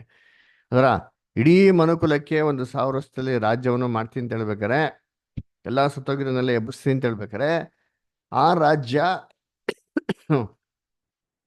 ಆ ಒಂದು ರಾಜ್ಯದಲ್ಲಿ ಏನ್ರಿ ಆ ಈ ನಡೆಯಂತ ಎಲ್ಲ ಕೆಲಸಗಳು 1000 ವರ್ಷದಲ್ಲಿ ಆಳ್ವಿಕೆ ಮಾಡೋಂಥದ್ದು, ಎಲ್ಲರನ್ನೂ ಪಾಪದಿಂದ ಅವನು ಪರಿಪೂರ್ಣತೆ ತರೋಂಥ ಕೆಲಸಗಳೆಲ್ಲ ಯಾರ್ದಿರ್ತಾರೆ ರಾಜ್ಯದಲ್ಲಿ ಅಂದ್ರೆ ನೋಡಿದ್ರೆ, ಎಲ್ಲ ಕೆಲಸಗಳು ನಮ್ಮ ರಕ್ಷಕನಾಗಿರೋಂಥ ಯೇಸು ಕ್ರಿಸ್ತನ ಇರ್ತಾರೆ. ಅಲ್ವರ ಅದಕ್ಕೆ ನೋಡ್ಬೇಕಾರೆ ಏನ್ರಿ ತಂದೆಯ ದೇವರಿಗೆ ರಾಜ್ಯವನ್ನು ಏನ್ರಿ ಅಲ್ಲಿ ಒಪ್ಪಿಸ್ಕೊಡ್ಬೇಕಾದ್ರೆ ಸಮಾಪ್ತಿ ಅಂತ ಹೇಳ್ತಾರೆ. ಹಂಗಂದ್ರೆ ಮೊದಲು ಇರೋಂಥದ್ದು ಯಾರ ರಾಜ್ಯ ಅಂದ್ರೆ ಕ್ರಿಸ್ತನ ರಾಜ್ಯ. ಕ್ರಿಸ್ತನು 1000 ವರ್ಷ ಭೂಲೋಕದಲ್ಲೇ ಮಾಡಿದ್ದಾರೆ, ಆಳ್ವಿಕೆ ಮಾಡ್ತಾರೆ. ಅದರ ಅದರಿಂದ ದೇವ್ರು ಏನೇ ಮಾಡಿದ್ರು ಏನ್ ಯಾರ ಮುಖಾಂತರ ಮಾಡೋದು ಗೊತ್ತಾ? ಏನ್ರಿ ತನ್ನ ಮಗನ ಮುಖಾಂತರ. ಯಾಕಂದ್ರೆ ಬೈಬಲ್ ಏನ್ ನೋಡ್ತೀರಿ? ಸರ್ವಸ್ವವು ಸಮಸ್ತವು ಆತನಿಗೋಸ್ಕರ, ಆತನಿಗಾಗಿ, ಆತನಿಂದಲೇ ಏನಾದ್ರು ಅಂತೆ ಸೃಷ್ಟಿ ಉಂಟು ಆದವು ಮಾಡಲ್ಲ. ಅಂತ ಹೇಳ್ತಾರೆ. ಅದರ ಅದೇ ನೋಡ್ಬೇಕಾದ್ರೆ ಕರ್ತನ ಪ್ರಿಯಗಳೇ, ಎಲ್ಲಾ ಕ್ರಿಸ್ತನೇ ದೇವ್ರ ಯೋಜನೆಗೆ ಸೆಂಟರ್ ಆಗಿರೋದ್ರಿಂದ ಇಲ್ಲಿ ವಾಕ್ಯ ಏನ್ ಹೇಳ್ತಾ ಅಂದ್ರೆ, ದೇವರು ತನ್ನ ಪವಿತ್ರ ಆತ್ಮನ ಕಳ್ಸ್ಕೊಟ್ರಂತೆ. ಯಾರ ಮುಖಾಂತರ? ಕ್ರಿಸ್ತನ ಒಂದು ಮುಖಾಂತರ ಅಂತ ಏನ್ ಮಾಡೋದು ಈ ವಾಕ್ಯ ಹೇಳೋದು. ಅದರ ಅದಕ್ಕೆ ನೆಕ್ಸ್ಟ್ ಪ್ಯಾರಾಗ್ರಾಫ್ ಯಾರು ಓದ್ತೀರಾ? ನವಿತಾ ಅಷ್ಟ ಓದ್ಬೋದಾ? Okay brother. ಹ್ಮ್. ದೇವರ ಪವಿತ್ರಾತ್ಮನು ನಮ್ಮ ಕರ್ತನಾದ ಯೇಸುವಿನ ಮೇಲೆ ಆತನ ಸ್ನಾನ ದೀಕ್ಷೆ ಮತ್ತು ಪ್ರತಿಷ್ಠೆಯ ಸಮಯದಲ್ಲಿ ಬಂದಿಳಿದಾಗ ಅದು ನಿಜವಾಗಿಯೂ ಸಹಾಯಕವಾಗಿತ್ತು, ಮಹಾ ಆಶೀರ್ವಾದಕರವಾಗಿತ್ತು. ಪರಂತು ಅದು ಆತನಿಗೆ ದೇವರ ಯೋಜನೆಯನ್ನು ಕಾರ್ಯಗತಗೊಳಿಸುವಲ್ಲಿ ಆತನ ಎಲ್ಲಾ ಪ್ರಾಪಂಚಿಕ ಧ್ಯೇಯಗಳ ಮತ್ತು ನಿರೀಕ್ಷೆಗಳ ತ್ಯಾಗವೂ ಆಗಿತ್ತು. ನಮ್ಮ ಕರ್ತನು ಬೇರೆ ಮನಸ್ಸುಳ್ಳವನಾಗಿದ್ದರೆ, ಸ್ವಂತ ಸ್ವಂತ ಚಿತ್ತವುಳ್ಳವನಾಗಿದ್ದರೆ, ಸ್ವಂತವನ್ನು ಬಯಸುವವನಾಗಿದ್ದರೆ, ದೇವರಾತ್ಮದ ಮಾರ್ಗದರ್ಶನವು ಆತನಿಗೆ ಸಹಾಯ ಮಾಡುವ ಬದಲಾಗಿ ತಲ್ಲಣಪಡಿಸುವುದಾಗುತ್ತಿತ್ತು. ಆತನ ಹೃದಯವು ಅತೃಪ್ತಿಯಿಂದ ಕೂಡಿರುತ್ತಿತ್ತು ಮತ್ತು ಆತನೊಳಗೆ ದಂಗೆ ಏಳಿಸಬಹುದಿತ್ತು. ಅದರಂತೆ ಆತನ ಜನರ ಸಂಗಡಲು ಕರ್ತನ ಮನಸ್ಸನ್ನು ಹೆಚ್ಚಾಗಿ ಅನುಸರಿಸುವುದರಿಂದ ಸ್ವಾಭಾವಿಕ ಮನುಷ್ಯನು ಹೆಚ್ಚು ಹೆಚ್ಚು ಅಸಂತೋಷ ಅನುಕೂಲತೆಗಳನ್ನು ಅನುಭವಿಸುತ್ತಾನೆ ಮತ್ತು ಚಡಪಡಿಸುತ್ತಾನೆ. ಯಾಕೆಂದರೆ ಅದು ಆತನ ಆತ್ಮನೊಂದಿಗೆ, ಮನಸ್ಸಿನೊಂದಿಗೆ ಮತ್ತು ಚಿತ್ತದೊಂದಿಗೆ ಘರ್ಷಣೆಯನ್ನುಂಟು ಮಾಡುತ್ತದೆ ಮತ್ತು ಆತನನ್ನು ದೂಷಿಸುವುದಾಗಿದೆ. ಆದರೆ ಕ್ರಿಸ್ತನಲ್ಲಿನ ನೂತನ ಸೃಷ್ಟಿಗಳಲ್ಲಿ ಅವರ ಸ್ವಂತ ಚಿತ್ತವು ಮರಣಿಸಿದ್ದು, ತಂದೆಯ ಚಿತ್ತವನ್ನು ಅವರು ತಿಳುಕೊಂಡವರಾಗಿ ಮತ್ತು ಅದರಂತೆ ಮಾಡಲು ಬಯಸುವವರಾಗಿರುವುದರಿಂದ ಅವರಿಗೆ ತಂದೆಯ ಚಿತ್ತದ ಯೋಜನೆಯ ಸ್ಪಷ್ಟವಾದ ಗ್ರಹಣ ಶಕ್ತಿಯು ಮತ್ತು ದೇವರ ವಾಕ್ಯದಲ್ಲಿನ ಬೋಧನೆಗಳ ಬಗ್ಗೆ ದೇವರ ಅನುಗ್ರಹದ ನಡೆಸುವಿಕೆಯು ನಿಜವಾಗಿಯೂ ಸಹಾಯಕವಾಗಿವೆ. ಎಲ್ಲ ಸಂಕಷ್ಟಗಳ ಹಿಂಸೆಗಳ ನಡುವೆ ಅವರಿಗೆ ಸಂತೋಷವನ್ನು, ಸಮಾಧಾನವನ್ನು, ತೃಪ್ತಿಯನ್ನು ತರುವುದಾಗಿದೆ. ಈ ಆಲೋಚನೆಯ ಸಾಮರಸ್ಯವಾಗಿ ಅಪೊಸ್ತಲ ಪ್ರಕಟಣೆ ಏನೆಂದರೆ, ಸತ್ಯದ ಮಾತುಗಳ ಬಗ್ಗೆ ಸಮಾಧಾನವನ್ನು ಕೊಡಲು ಮೊದಲು ಆತ್ಮನನ್ನು ಸ್ವೀಕರಿಸಬೇಕು ಮತ್ತು ಅವನನ್ನು ಮೆಚ್ಚಿಕೊಳ್ಳಬೇಕು. ಆತನು ಹೇಳುತ್ತಾನೆ, ಪೂರ್ವದಲ್ಲಿ ಬರೆದದ್ದೆಲ್ಲ ನಮ್ಮನ್ನು ಉಪದೇಶಿಸುವುದಕ್ಕಾಗಿ ಬರೆಯಲ್ಪಟ್ಟಿತ್ತು. ನಾವು ಓದಿ ಸ್ಥಿರಚಿತ್ತವನ್ನು, ಆದರಣೆಯನ್ನು ಹೊಂದಿ ರಕ್ಷಣೆಯ ನಿರೀಕ್ಷೆಯುಳ್ಳವರಾಗುವಂತೆ ಆ ಗ್ರಂಥಗಳು ಬರೆಯಲ್ಪಟ್ಟವು. ರೋಮಾಪುರದವರಿಗೆ 15ನೇ ಅಧ್ಯಾಯ 4ನೇ ವಚನ. Thank you brother. Thank you star. ನೋಡಿ, ಕ್ರಿಸ್ತನ್ಗೆ ದೇವ್ರು ಏನ್ ಮಾಡ್ತಾರೆ? ತನ್ನ ಪವಿತ್ರ ಆತ್ಮನ ಕೊಡ್ತಾರೆ. ಅದೇನಪ್ಪ, ತನ್ನ ಒಂದು ಅದ್ಭುತವಾದಂತ ಶಕ್ತಿನ ಕ್ರಿಸ್ತನ್ಗೆ ಏನ್ ಮಾಡ್ತಾರೆ? ದೇವರು ಕೊಡ್ತಾರೆ. ಯಾವಾಗ ಕೊಟ್ರು? ಆತನ ಕಾನ್ಸಂಟ್ರೇಷನ್ ಮಾಡ್ಕೊಂಡಂತ ಸಂದರ್ಭದಲ್ಲಿ. ಇದು ಕ್ರಿಸ್ತನ್ಗೆ ಹೆಂಗಿತ್ತು ಅಂದ್ರೆ ಬಹು ಲಾಭದಾಯಕವಾಗಿತ್ತು. ಅಲ್ವರ ಅವ್ರಿಗೆ ಸಮಾಧಾನ ತರದಾಗಿತ್ತು. ಅಲ್ವರ ಅವರಲ್ಲಿ ಗಲಿಬಿಲಿ ಉಂಟು ಮಾಡ್ತಾ ಅಂದ್ರೆ ಅವ್ರಲ್ಲಿ ಗಲಿಬಿಲಿ ಉಂಟು ಮಾಡ್ತಾರೆ ಅವರ ದೇವರ ಚಿತ್ತನ ಸ್ಪಷ್ಟವಾಗಿ ತುಂಬಾ ಕ್ಲಿಯರ್ ಆಗಿ ಅರ್ಥ ಮಾಡ್ಕೊಳಕ್ ಏನಾಯ್ತು? ಅವ್ರಿಗೆ ತುಂಬಾ ಏನಾಯ್ತದ ಹೆಲ್ಪ್ ಆಯ್ತು. ಅಲ್ವರ ಯಾಕಂದ್ರೆ ಕ್ರಿಸ್ತನ್ಗೆ ಎಷ್ಟೋ ವಿಚಾರಗಳೇನಾಗಿಲ್ಲ ಅಲ್ಲಿ ಗೊತ್ತಿರಲಿಲ್ಲ. ದೇವ್ರು ಯಾವಾಗ ಪವಿತ್ರಾತ್ಮ ಅಂತ ದಯ ಪಾಲಿಸ್ತಾರೋ ಏನ್ರಿ, ಅವಾಗ ದೇವ್ರ ಯೋಜನೆ ಏನು, ದೇವ್ರ ಚಿತ್ರದಲ್ಲಿ ಕ್ರಿಸ್ತನ್ಗೆ ಏನಂತ ಒಂದು ಪಾಲಿದೆ ಅಂತಂದ್ಬಿಟ್ಟು ಇದೇನಾಯ್ತು ಅವ್ರಿಗೆ ಸೂಪರ್ ಆಗಿ ಅಂಡರ್ಸ್ಟ್ಯಾಂಡ್ ಆಗಿತ್ತು. ಯೋಚನೆ ಮಾಡಿರ್ತೀನಿ, ಏನಕ್ಕೆ ಹಿಂಗಾಯ್ತು ಅಂತಂದ್ರೆ, ಕ್ರಿಸ್ತನು ಪರಿಪೂರ್ಣವಾಗಿರೋಂಥ ಮನುಷ್ಯ. ಅವನಲ್ಲಿ ಯಾವುದು ಲೋಪದೋಷಗಳು ಪಾಪಗಳೇನು ಇರಲಿಲ್ಲ. ದೇವ್ರವ್ರಿಗೆ ಪವಿತ್ರಾತ್ಮ ಕೊಡ್ಬೇಕಾರೆ ಅಳತೆ ಇಲ್ದ್ರೆ ಏನ್ ಮಾಡೋದಂತೆ? ಪೂರ್ತಿ ಯಾಕೆ ಕೊಟ್ರು ಅಂತ ಹೇಳ್ತಾರೆ. ಪೂರ್ತಿನ ಒಂದು ಕೊಡಕ್ಕೆ ಇವ್ರು ಏನಾಗಿದ್ರು ಅಲ್ಲಿ ಸಿದ್ಧವಾಗಿದ್ರು. ಯಾವಾಗ ಪವಿತ್ರಾತ್ಮ ಪೂರ್ತಿ ಬಂತೋ ಕ್ರಿಸ್ತನು ದೇವರ ಎಲ್ಲಾ ಚಿತ್ತಕ್ಕೆನಾಗಿದ್ರು ಅಲ್ಲಿ ಅಧೀನರಾಗಿದ್ರು. ಅದರಿಂದ ಏನಾಯ್ತು, ಆ ಸಮಾಧಾನ ಸಂತೋಷ ಯಾರಲ್ಲಿತ್ತು? ಕ್ರಿಸ್ತನಲ್ಲಿ ಏನಾಗಿತ್ತು ಇತ್ತು. ಇವಾಗ ಯೋಚನೆ ಮಾಡ್ರಿ, ಕ್ರಿಸ್ತನು ದೇವ್ರ ತನ್ನ ಪವಿತ್ರಾತ್ಮ ಕೊಟ್ಟವಾಗ ದೇವ್ರ ಚಿತ್ತ ಎಲ್ಲ ತಿಳ್ಕೊಬೇಕಾದ್ರೆ ಇದು ಕ್ರಿಸ್ತನಿಗೆ ಇಷ್ಟ ಆಗದಿರ ಇದ್ದಿದ್ರೆ ಹೆಂಗಿದ್ದಿರೋದು? ಅಂದ್ರೆ ಅವರಲ್ಲಿ ಒಂದು ಹೋರಾಟ ಏನಾಗಿರೋದು ಇದ್ದಿರೋದು. ಅದರ ನೂತನ ಸೃಷ್ಟಿ ಹಳೆ ಮನುಷ್ಯ ಅಂತಂದ್ಬಿಟ್ಟು ಅದರ ಆ ಹೋರಾಟ ಏನಕ್ಕಪ್ಪ ಬರ್ತಾರೆ ಅಂದ್ರೆ, ಯಾವಾಗ ನಮ್ಮಲ್ಲಿ ಅಸಮಾಧಾನ ಇರ್ತದೋ, ಯಾವಾಗ ನಾವು ದೇವರಿಗೆ ಸಂಪೂರ್ಣವಾಗಿ ಒಪ್ಪಿಸ್ಕೊಡಕ್ಕಾಗಲ್ವೋ, ಅವಾಗ ಏನಾಗೋದಿದೆ ಅಸಮಾಧಾನ ಬರೋದು. ಆದರೆ ಇಮ್ಯಾಜಿನ್ ಮಾಡಿ, ನಾವು ದೇವರಿಗೆ ಸಂಪೂರ್ಣವಾಗಿ ಒಪ್ಪಿಸ್ಕೊಟ್ಟು ಏನ್ರಿ ಕರೆಕ್ಟ್ ಆಗಿರೋಂಥ ಮಾರ್ಗ ನಡೀತಾರೆ, ನಮ್ಗೆ ಈ ಥರ ಒಂದು ಬರ್ತದಾ ಶೋಧನೆ ಅಂದರೆ ಇಲ್ಲ ರೀ, ಇದೇ ಕ್ರಿಸ್ತನ್ಗೆ ಬರಲಿಲ್ಲ. ಪವಿತ್ರ ಆತ್ಮ ಕೊಟ್ಟಾವಾಗ ಅವ್ರಿಗೆ ತುಂಬ ಸಂತೋಷ ಆಗಿ ದೇವ್ರ ಚಿತ್ತನ ಇನ್ನೂ ಅರ್ಥ ಮಾಡ್ಕೊಳಕ್ಕೆ ಅವ್ರಿಗೆ ಅನುಕೂಲ ಆಯಿತು. ಇದೇ ರೀತಿ ನಮಗೆ ಪವಿತ್ರಾತ್ಮ ಕೊಟ್ಟಾವಾಗ ನಮಗೇನಾಗ್ತದೆ, ನಮ್ಮಲ್ಲಿ ತುಂಬ ಗಲಿಬಿಲಿಗಳೇನಾಗ್ತದೆ ಶುರು ಆಗ್ತಾರೆ ಸ್ಟಾರ್ಟಿಂಗು. ಅದರ ತುಂಬ ಮಾಡಬಾರ್ದಾಗಿರೋ ಕೆಲಸಗಳನ್ನ ಏನು ಮಾಡ್ತಾಯಿರ್ತೀವಿ ನಾವು ಮಾಡ್ತಾ ಇರ್ತೀರಿ. ಮಾಡ್ಬೇಕಾದ್ರೆ ನಾವು ಒಂದೂ ಮಾಡೋಕ್ಕಾಗಲ್ಲ, ಎಲ್ಲವನ್ನು ಫೈಟ್ ಮಾಡಬೇಕು, ಜಯಿಸ್ಬೇಕು ಅಂತ ಏನು ಮಾಡ್ತಿದ್ವಿ, ಪ್ರಯತ್ನ ಮಾಡ್ತಿದ್ವಿ. ಯಾಕಪ್ಪ ಅಂದರೆ ನಮ್ಮಲ್ಲಿ ಹಳೆ ಮನುಷ್ಯ ಒಬ್ಬ ಇದ್ದಾನೆ, ನೂತನ ಸೃಷ್ಟಿನಾಗಿದೆ ಅದು ಅಲ್ಲಿ ಇದೆ. ಇವೆರಡರ ನಡುವೆ ಫೈಟಿಂಗ್ ನಡಿಬೇಕಾದ್ರೆ ಇದನ್ನ ಜಯಿಸೋದಕ್ಕೆ ನಮಗೆ ಟೈಮು ಬೇಕು. ಅದಕ್ಕೆ ಕ್ರಿಸ್ತನ್ಗೆ ಪವಿತ್ರಾತ್ಮ ಕೊಡ್ಬೇಕಾದ್ರೆ ಏನಾಗಿದ್ರು, ಆಡಿ ಪರ್ಫೆಕ್ಟ್ ಆಗಿದ್ರು. ದೇವ್ರು ಏನು ಮಾಡಿದ್ರೆ 3.5 ವರ್ಷ 33 ವರ್ಷ ಏನು ಮಾಡಿದ್ರು, ಬುಲೋಗ್ತಿದ್ರು. ಆದರೆ 3.5 ವರ್ಷ ಏನು ಮಾಡಿದ್ರು, ಅವ್ರು ಮಿನಿಸ್ಟ್ರಿ ಮಾಡಿದ್ರು ಇಸ್ರೇಲಿ. ಆ 3.5 ವರ್ಷದಲ್ಲಿ ದೇವ್ರು ಏನಪ್ಪ ಮಾಡಿದ್ರು ಕ್ರಿಸ್ತನ್ಗೆ ಅಂದರೆ, ಜಸ್ಟ್ ಟೆಸ್ಟ್ ಮಾಡಿದ್ರು ಅಲ್ಲ. ಆ ಟೆಸ್ಟಲ್ಲಿ ನಿಂತ್ಕೊಂತಾರೋ ಇಲ್ಲ ಬಿದ್ದೋಗ್ತಾರೋ ನೋಡೋಣ ಅಂತ ಏನು ಮಾಡಿದ್ರು, ಅದನ್ನು ಮಾಡೋದು ಅಂತ ನೋಡ್ತೀರಿ ಅಲ್ವರ. ಸರಿ, ಈ ಒಂದು ಏನ್ರಿ ದೇವರು ನಮಗೆ ಕೊಡೋಂಥ ಒಂದು ಪವಿತ್ರಾತ್ಮ, ಒಂದು ಅದ್ಭುತವಂತ ಶಕ್ತಿ ಇದು ಏನ್ರಿ ನಮಗೂ ಕೂಡ ನಾವು ದೇವ್ರಿಗೆ ವಿಧೇಯರಾಗಿದ್ದರೆ ಸಂತೋಷ, ಸಮಾಧಾನ, ಪ್ರೀತಿ, ಜ್ಞಾನವನ್ನು ತರದಾಗಿರ್ತಾರೆ ಅಲ್ವರ. ಯಾವಾಗ ಯಾವಾಗ ತರದಾಗಿರ್ತಾರೆ, ಯಾವಾಗಪ್ಪ ಅಂತಂದರೆ ಯಾವಾಗ ನಾವು ದೇವ್ರಿಗೋಸ್ಕರ ಬಿಟ್ಕೊಡಕ್ಕೆ ರೆಡಿಯಾಗಿರ್ತಾರೋ ಆವಾಗೆ ಇದು ನಮಗೆ ಕೂಡ ಒಂದೇನ್ರಿ ಸಮಾಧಾನ ತರದಾಗಿರ್ತದೆ ಅದರ. ಸರಿ, ಇದು ಇದೆಲ್ಲಿದೆ, ಇದೆಲ್ಲ ಪಡ್ಕೊಳೋದು, ಹಿಂಗೆ ಪಡ್ಕೊಳೋದು, ಹಿಂಗೆ ಹೊಂದ್ಕೊಳೋದು ಅಂತಂದರೆ ಅದನ್ನು ಓದೋಣ. ರೋಮಾಪುರದಲ್ಲಿ 15:4 ಓದ್ರಿ. ರೋಮಾಪುರದಲ್ಲಿ 15:4 ಓದ್ರಿ. ಯಾವ್ದು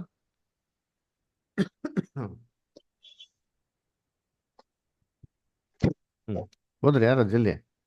ಪೂರ್ವದಲ್ಲಿ ಬರೆದದ್ದೆಲ್ಲ ಹ್ಮ್ ನಮ್ಮನ್ನು ಉಪದೇಶಿಸುವುದಕ್ಕಾಗಿ ಬರೆಯಲ್ಪಟ್ಟಿತು. ನಾವು ಓದಿ ಸ್ಥಿರ ಚಿತ್ತವನ್ನು ಆಧರಣೆಯನ್ನು ಹೊಂದಿ ರಕ್ಷಣೆಯ ನಿರೀಕ್ಷೆಯುಳ್ಳವರಾಗಿರುವಂತೆ ಆ ಗ್ರಂಥಗಳು ಬರೆಯಲ್ಪಟ್ಟವು. ನೋಡ್ರ, ಹಳೆ ಒಡಂಬಡಿಕೆ ಎಲ್ಲ ಬರ್ದಿರೋದು, ಬೈಬಲ್ ಎಲ್ಲವನ್ನು ಬರ್ದಿದ್ದು ಯಾರಿಗೋಸ್ಕರ ಬರ್ದಿರೋದು? ನಮಗೋಸ್ಕರ, ಬೇರೆ ಯಾರಿಗೋಸ್ಕರ ಅಲ್ಲ ರೀ.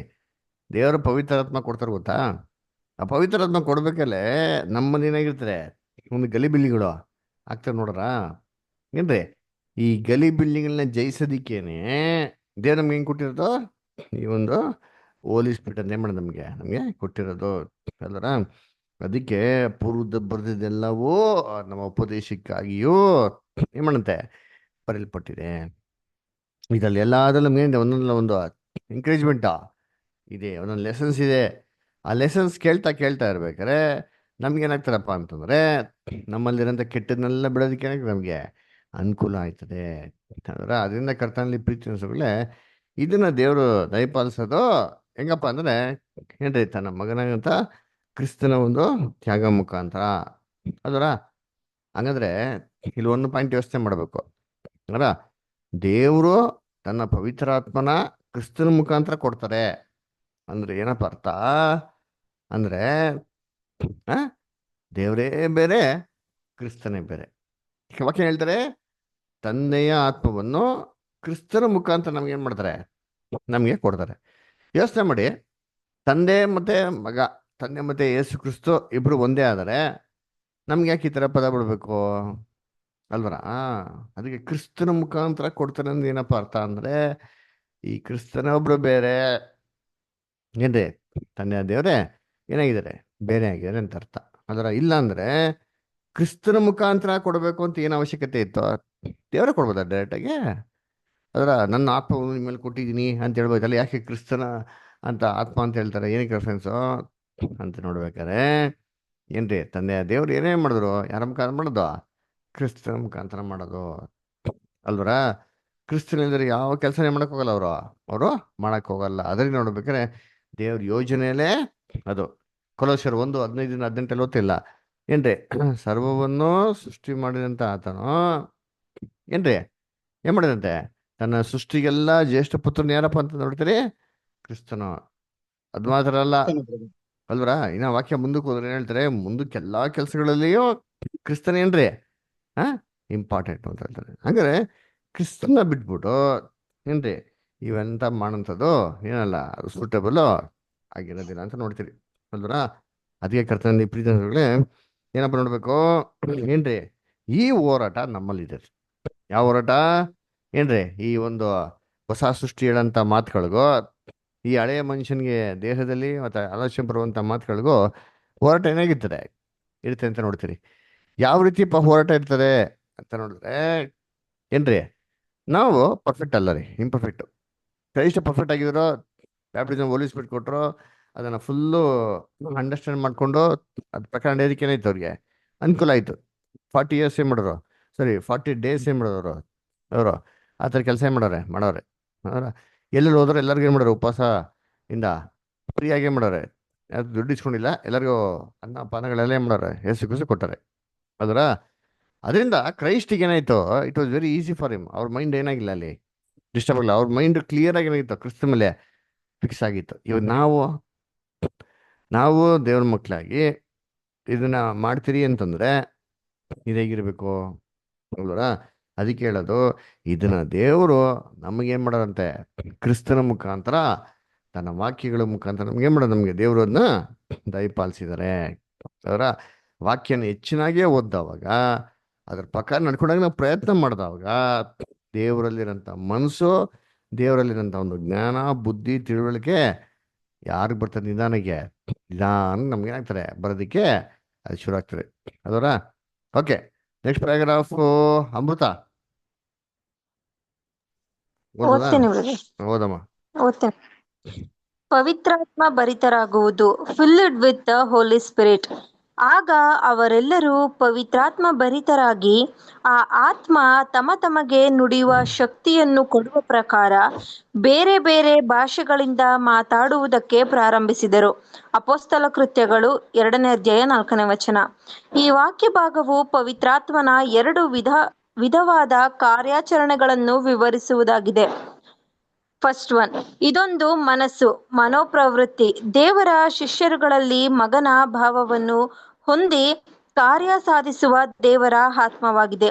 ದೇವರ ಆತ್ಮನಿಂದ ಜನಿಸಿ ಅವರ ಹೃದಯಗಳನ್ನು ತಂದೆಯೊಂದಿಗೆ ಮತ್ತು ಮಹಿಮೆಯುಳ್ಳ ವಿಮೋಚಕನೊಂದಿಗೆ ಸಹಾನುಭೂತಿಯಿಂದ ನಿಕಟ ಸಂಪರ್ಕಕ್ಕೆ ತರುವುದರಲ್ಲಿ ಕಾರ್ಯನಿರ್ವಹಿಸುವುದಾಗಿದೆ. ಸೆಕೆಂಡ್ ಒನ್, ದೇವರ ಪವಿತ್ರಾತ್ಮ ಅಥವಾ ಶಕ್ತಿ ಅಥವಾ ಪ್ರಭಾವವು ಸಹ ಅವರ ಮೇಲೆ ಕ್ರಿಯೆ ನಡೆಸಿ ಈ ಲೋಕದವರಿಗೆ ಸಾಕ್ಷಿ ಕೊಡುವಂತೆ ಮತ್ತು ಸಭೆಯನ್ನು ಸ್ಥಾಪಿಸುವಂತೆ ಅವರಿಗೆ ವಿಶೇಷವಾದ ಮಹತ್ವವುಳ್ಳ ಅದ್ಭುತ ವರಗಳನ್ನು ನೀಡುವುದಾಗಿದೆ.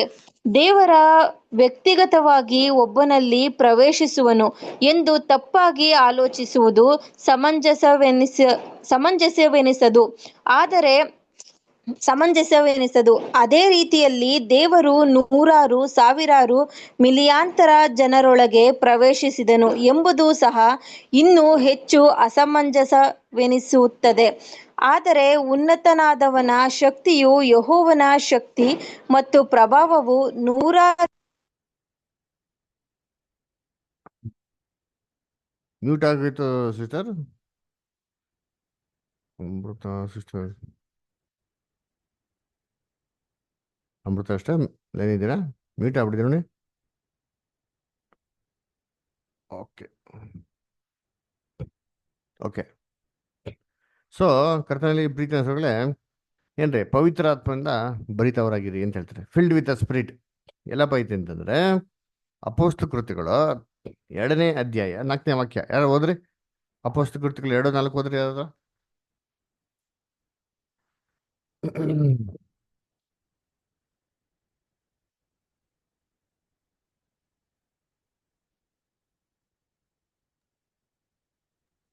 ಆಗ ಅವರೆಲ್ಲರೂ ಪವಿತ್ರಾತ್ಮ ಭರಿತರಾಗಿ ಆ ಆತ್ಮ ತಮಗೆ ನುಡಿಯುವ ಶಕ್ತಿಯನ್ನು ಕೊಡುವ ಪ್ರಕಾರ ಬೇರೆ ಬೇರೆ ಭಾಷೆಗಳಿಂದ ಮಾತಾಡುವುದಕ್ಕೆ ಪ್ರಾರಂಭಿಸಿದರು.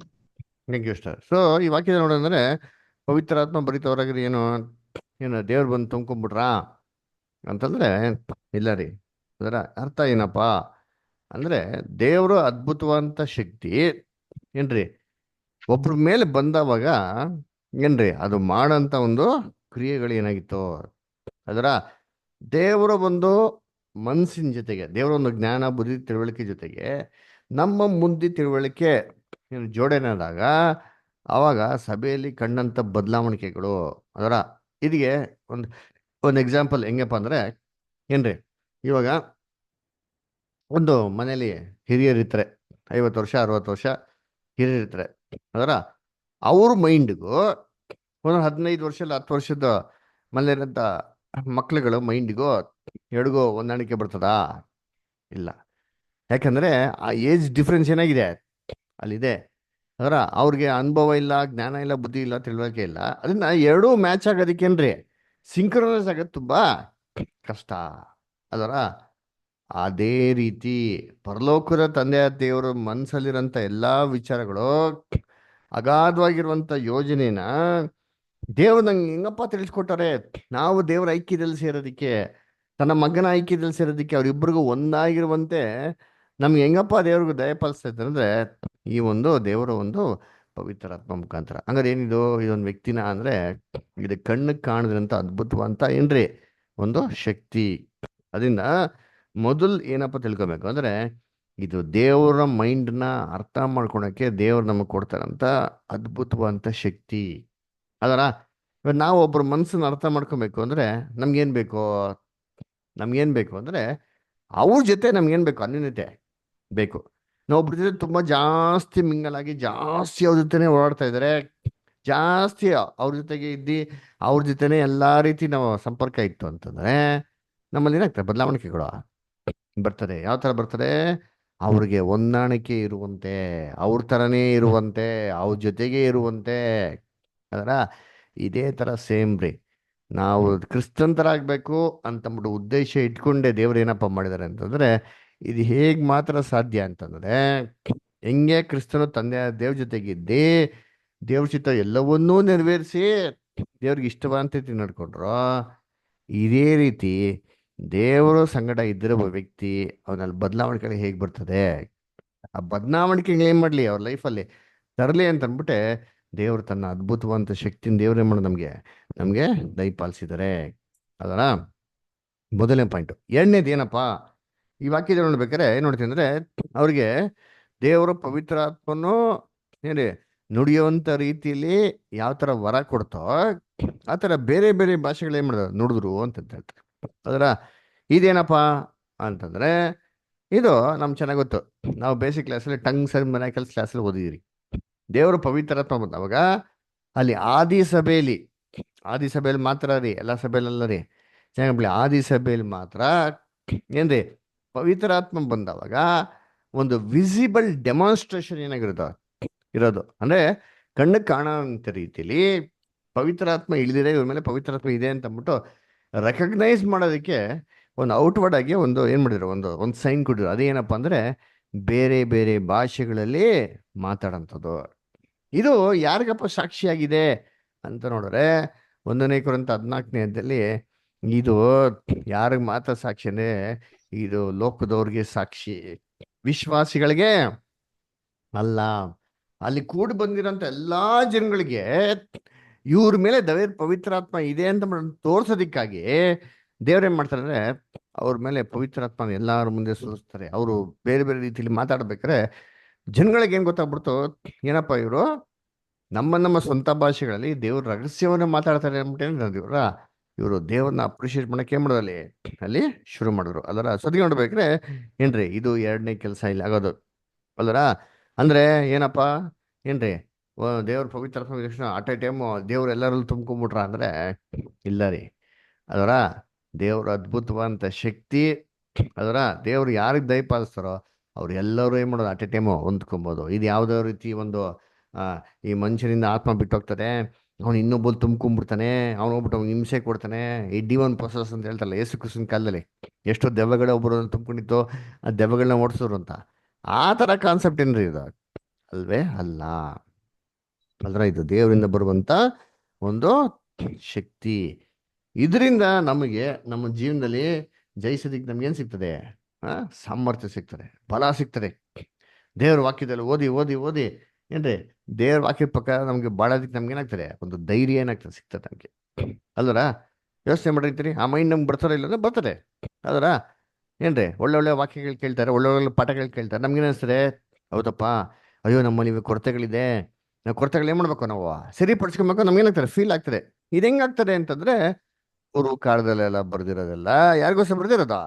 ನಮಗೋಸ್ಕರ, ನಮ್ಮ ನೀತಿ ಶಿಕ್ಷೆ, ನಮ್ಮ ಖಂಡನೆಗೆ, ಉಪದೇಶಕ್ಕೂ ಏನಾಗಿದೀವಲ್ಲ, ಉಪಯುಕ್ತವಾಗಿದೆ ಅಂತ ವಾಕ್ಯನ ಐತಲ್ವರ, ಇದಕ್ಕೋಸ್ಕರ ದೇವ್ರು ಕೊಟ್ಟಿರೋದು. ಅಂದ್ರೆ ದೇವರು ನಮ್ನೇನೇ ಕರೆಕ್ಷನ್ ಮಾಡಿದ್ರು, ನಮ್ನೇನೇ ಡೆವಲಪ್ಮೆಂಟ್ ಮಾಡಿದ್ರು, ನಮ್ನೇನೇ ಬದಲಾವಣೆ ಮಾಡಿದ್ರು, ಹೆಂಗ್ ಮಾತಾಡ್ತಾರೆ, ಹೆಂಗ್ ಹೇಳ್ತಾರೆ? ಆತನ ಮಾತುಗಳ ಮುಖಾಂತರ. ಆತನ ಬಂದು ಮಾತಾಡ್ತಾನ ಅಂದ್ರೆ ಇಲ್ಲ ರೀ. ಯಾಕಂದ್ರೆ ಬೈಬಲ್ ಏನ್ ನೋಡ್ತಾರೆ? ಅದೃಶ್ಯನಾಗಿರೋ ದೇವರು, ಆತನ ಧ್ವನಿಯನ್ನು ಯಾರು ಎಂದಿಗೂ ಕೇಳಲಿಲ್ಲ, ಆತನ ಸ್ವರೂಪವನ್ನು ಯಾರು ಎಂದಿಗೂ ನೋಡ್ಲಿಲ್ಲ. ಮತ್ತೆ ದೇವ್ರಿಗೆ ಮಾತಾಡ್ತಾರೆ ಅಂದ್ರೆ ಆಲ್ರೆಡಿ ಮಾತಾಡಿರೋದನ್ನ ಬರ್ದಿಟ್ಬಿಟ್ಟಿದ್ದಾರೆ. ಏನೇ ಮಾತಾಡಿದ್ರು ಸತ್ಯವೇದ ಆಲ್ರೆಡಿ ಬರ್ದಿರೋ ಮುಖಾಂತರ ಮಾಡೋದು, ಅಲ್ಲಿ ಮಾತಾಡೋದು. ಅದರ ಅದು ಎಫೆಕ್ಟಿವ್ ಆಗಿದೆಯಾ ಅಂದ್ರೆ ಎಸ್, ಎಫೆಕ್ಟಿವ್ ಆಗಿದೆ ರೀ. ನೋಡಿ, ಅದಕ್ಕೆ ನಮ್ಮಲ್ಲಿ ಏನು ಮಾಡ್ತದೆ, ಎಷ್ಟೊಂದು ಚೇಂಜಸ್ ನಮ್ಮಲ್ಲಿ ಏನಾಗ್ತಾರೆ, ಬರ್ತಾರೆ ಅಲ್ಲರ. ಇವಾಗ ಎಷ್ಟೋ ಸತಿ ಏನ್ರಿ, ಒಬ್ಬ ಮನುಷ್ಯ ಅವ್ನು ಸಾಯ್ಬೇಕಾದ್ರೆ ಅವ್ನು ವಿಲ್ ಬರ್ಬಿಡ್ತಾನೆ. ಅವ್ನು ಸಾಯ್ಬೇಕಾದ್ರೆ ವಿಲ್ ಬರೆದ್ರೆ ಅವ್ನು ಸತ್ತ ಮೇಲೆ ನೆರವೇರ್ತಾರ ಅಂದ್ರೆ ನೆರವೇರ್ತದೆ. ಅದರ ನನ್ನ ಕೊನೆಯ ಆಸೆ ಏನು ಅಂತಂದ್ರೆ ಏನ್ರಿ, ನನ್ನ ಇಷ್ಟಾನುಸಾರವಾಗಿ ನಾನು ಇರೋಂಥ ಆಸ್ತಿ ಎಲ್ಲಾನು ನನ್ನ ಮಕ್ಳಿಗೆ ಈಕ್ವಲ್ ಆಗಿ ಹಂಚ್ಬಿಡಿ ಅಂದ್ರೆ ಕೋರ್ಟ್ ಆರ್ಡರ್ ಏನು ಮಾಡ್ತಾರೆ, ಅದನ್ನ ಇಂಪ್ಲಿಮೆಂಟ್ ಮಾಡೇ ಮಾಡ್ತಾರೆ. ಅಯ್ಯೋ ಅವ್ನು ಸತ್ತೋಗ್ಬಿಟ್ಟ, ಏ ಬಿಡಯ್ಯ, ಅವ್ನು ಓದ ಅವ್ನಿಗೂ ನಮ್ಗೆ ಸಂಬಂಧ ಇಲ್ಲ, ಅವನೇನೋ ವಿಲ್ ಬರ್ಬಿಟ್ಟ, ಬರೋದಿಲ್ಲ ನಂಬಕಾಯ್ತದ ಅಂತ ಹೇಳ್ತಾರೆ. ಕೋರ್ಟನ್ನು ಇಲ್ಲ ರೀ. ಅದರ ಇದೇ ರೀತಿ ದೇವರು ನಮಗೆ ಕಣ್ಣಿಗೆ ಕಾಣದಿರೋದು ಸರಿ, ಆತನ ಮಾತಿಗೆ ಏನಾಗಿದೆ, ಅಷ್ಟು ಪವರು ಇದೆ. ಎಷ್ಟು ಪವರ್ ಇದೆ ಅಂದ್ರೆ ನಮ್ಮಲ್ಲಿ ಪರ್ಸ್ನಲ್ ಆಗಿ ಚೇಂಜಸ್ ತರೋದಕ್ಕೆ ಏನಾಗಿದೆ ಅಲ್ಲಿ ಇದೆ. ಅದರ ಇದು ಹೆಂಗಿದೆ ಅಂತಂದ್ರೆ ಏನ್ರಿ, ಎಕ್ಸಾಂಪಲ್ ನೋಡಿರ್ತೀರಿ, ಒಂದು ಪ್ರೆಸ್ ಕಾನ್ಫರೆನ್ಸ್ ಕರೆದಿ ಅದರ ಏನ್ರಿ 10,000 ಜನಕ್ಕೆ ಒಬ್ಬ ಒಂದು ಮಾತು ಹೇಳ್ತಾನೆ ಅಂತಂದ್ರೆ ಇದು 10,000 ಜನಕ್ಕೆ ಎಫೆಕ್ಟ್ ಆಗ್ತದ ಇಲ್ವಾ? ಹಾಗೆ ಆಗ್ತದೆ. ಅಂದ್ರೆ ಏನಿಲ್ಲ, ಡೊನಾಲ್ಡ್ ಟ್ರಂಪ್ ಏನ್ರಿ ಇರಾನ್ ಮೇಲೆ ಯುದ್ಧಕ್ಕೆ ಹೋಗ್ತೀನಿ ಅಂತ ಹೇಳಿದ ತಕ್ಷಣ ಇದು ಯಾರಿಗೆ ಎಫೆಕ್ಟ್ ಆಯ್ತೋ? ಇಡೀ ದೇಶದ, ಇಡೀ ಲೋಕದಂತ ಎಲ್ಲಾ ದೇಶಗಳು ಯಾರೆಲ್ಲ ಇದನ್ನ ಇನ್ವಾಲ್ವ್ ಆಗಿದಾರೋ ಅವ್ರಿಗೆಲ್ಲ ಏನಾಯ್ತಿದ್ದೋ? ಎಫೆಕ್ಟ್ ಆಯ್ತು. ಸೊ ಒಬ್ರು ಮಾತು ಅಷ್ಟು ಪ್ರಭಾವ ಬೀರ್ತದೆ. ಇದೇ ರೀತಿ ದೇವರ ಒಂದು ಅದ್ಭುತವಂತ ಶಕ್ತಿ ಏನ್ರಿ, ಪರಲೋಕದಿಂದ ಡೈರೆಕ್ಟ್ಗೆ ಒಬ್ಬೊಬ್ರ ಮೇಲೆ ಒಬ್ಬೊಬ್ರಿಗೆ ದೇವರು ಪರಲೋಕದಿಂದ ಡೈರೆಕ್ಟ್ ಕಳಿಸ್ತಂತೆಲ್ಲ ರೀ. ಸಭೆಗೆ ಅಂತ ದೇವ್ರು ಕೊಟ್ಬಿಟ್ಟಿದ್ದಾರೆ. ಯಾರ್ಯಾರು ಟರ್ಮ್ಸ್ ಅಂಡ್ ಕಂಡೀಷನ್ಸ್ ಅದು ಬರ್ತಾರೋ ಆಟೋಮೆಟಿಕ್ ಆಗಿ ಏನ್ ಮಾಡ್ತಾರೆ, ಆ ಪವಿತ್ರಾತ್ಮ ಇವ್ರು ಪಾಲ್ಗೊಳ್ತಾರೆ. ಇವ್ರಿಗೆ ಪರಲೋಕದಿಂದ ಸಪ್ರೇಟಾಗಿ ಏನ್ ಮಾಡಕ್ ಹೋಗಲ್ಲ, ದೇವ್ರು ಕಳ್ಸೋದಿಕ್ ಹೋಗಲ್ಲ. ಸಭೆ ಅಂದ್ರೇನು? ಸಭೆ ಅಂದ್ರೆ ಯಾರು ಹೇಳ್ರಿ ನೋಡೋಣ. ಸಭೆ ಅಂದ್ರೆ ಯಾರು? 1,00,000 ವೆರಿ ಗುಡ್. ಇವರೆಲ್ಲ ಯಾರ ದೇಹದ ಅಂಗಗಳು? ಕ್ರಿಸ್ತನ ದೇಹದ ಅಂಗಗಳು. Very good. ಅದರ ಅಂಗಗಳು ಒಂದ್ಸತಿ body complete head and body ಏನಾಗಿದೆ ಇವಾಗ ಇದೆ. ಅದ್ರಲ್ಲಿ ಸದಸ್ಯರುಗಳು ಏನಾಗ್ತಾರೆ, ಸೇರ್ಕೊಂತಾರೆ, ಹೋಗ್ತಾರೆ ಬರ್ತಾರೆ. ಅದರ ಬರೋದು ಡೌಟು, ಹೇಳಕ್ಕಾಗಲ್ಲ. ಆದ್ರೆ ಹೋಗಿದ್ಮೇಲೆ ಹೊಸೊಬ್ರನ್ನ ರಿಪ್ಲೇಸ್ ಮಾಡ್ಕೊಂತಾರೆ. ತಲೆಗೆ ಹಾಕ್ಬಿಟ್ರೆ ಅಭಿಷೇಕ ತಲೆ ಏನಾಗ್ತಿದೀವಿ ಹಂಗೆ ಸೂರ್ಯ ಹಂಗೆ ಹರಿದು ಬರ್ತೈತೆ ನೋಡ್ರಿ. ಇರ್ತೀರಿ ಎಲ್ಲಿ ಬಂತ ಇವಾಗ? ಎಲ್ಲಿ ಬಂದೈತೆ ಪವಿತ್ರಾತ್ಮ? ದೇವರ ಪವಿತ್ರಾತ್ಮ ಎಲ್ಲಿ ಬಂದಿದೆ ಇವತ್ತು? ತಲೆ ಮೇಲೆ ಸುರಿದ್ರು ಯೇಸು ಕ್ರಿಸ್ತನ ಪೆಂಟಿಕಾಸ್ಟ್ ದಿನದಲ್ಲಿ. ಇವತ್ತು ಎಲ್ಲಿಗೆ ಬಂದಿದೆ? ನಮ್ಮೊಳಗಿದೆ. ಅದೇ ನಮ್ಮೊಳಗೆ ಯಾವ ಭಾಗ, ಯಾವ ಅಂಗದಲ್ಲಿದೆ, ಯಾವ ದೇಹದಲ್ಲಿ? ಕ್ರಿಸ್ತನ ದೇಹ, ಪಾದ. Very good. ಕ್ರಿಸ್ತನ ದೇಹದ ತಲೆ ಮೇಲೆ ಪೆಂಟಿಕಾಸ್ಟ್ ದಿನದಲ್ಲಿ ಅಭಿಷೇಕ ಮಾಡೋದು. ಇವಾಗ ಎಲ್ಲಿ ಬಂದಿದೆ? ಪಾದಕ್ಕೇನಾಗಿದೆ? ಪಾದಕ್ಕೆ ಇಳಿದು ಬಂಧಿಸಿದಂತೆ. ಅದರ ಸರಿ, ಹೆಂಗ್ ಕಂಡಿಡಿಯೋದು? ಐಸಯ 52:7 ಯಾರಾದ್ರೂ ಓದ್ರಿ. ಏಷಯ 52:7 ಓದ್ರಿ.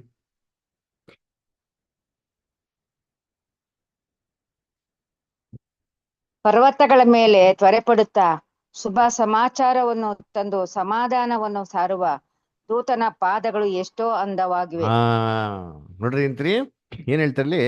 ಈ ದೂತನ ಪಾದಗಳು ಎಷ್ಟೋ ಅಂದವಾಗಿದೆ. ಯಾರ ದೂತ?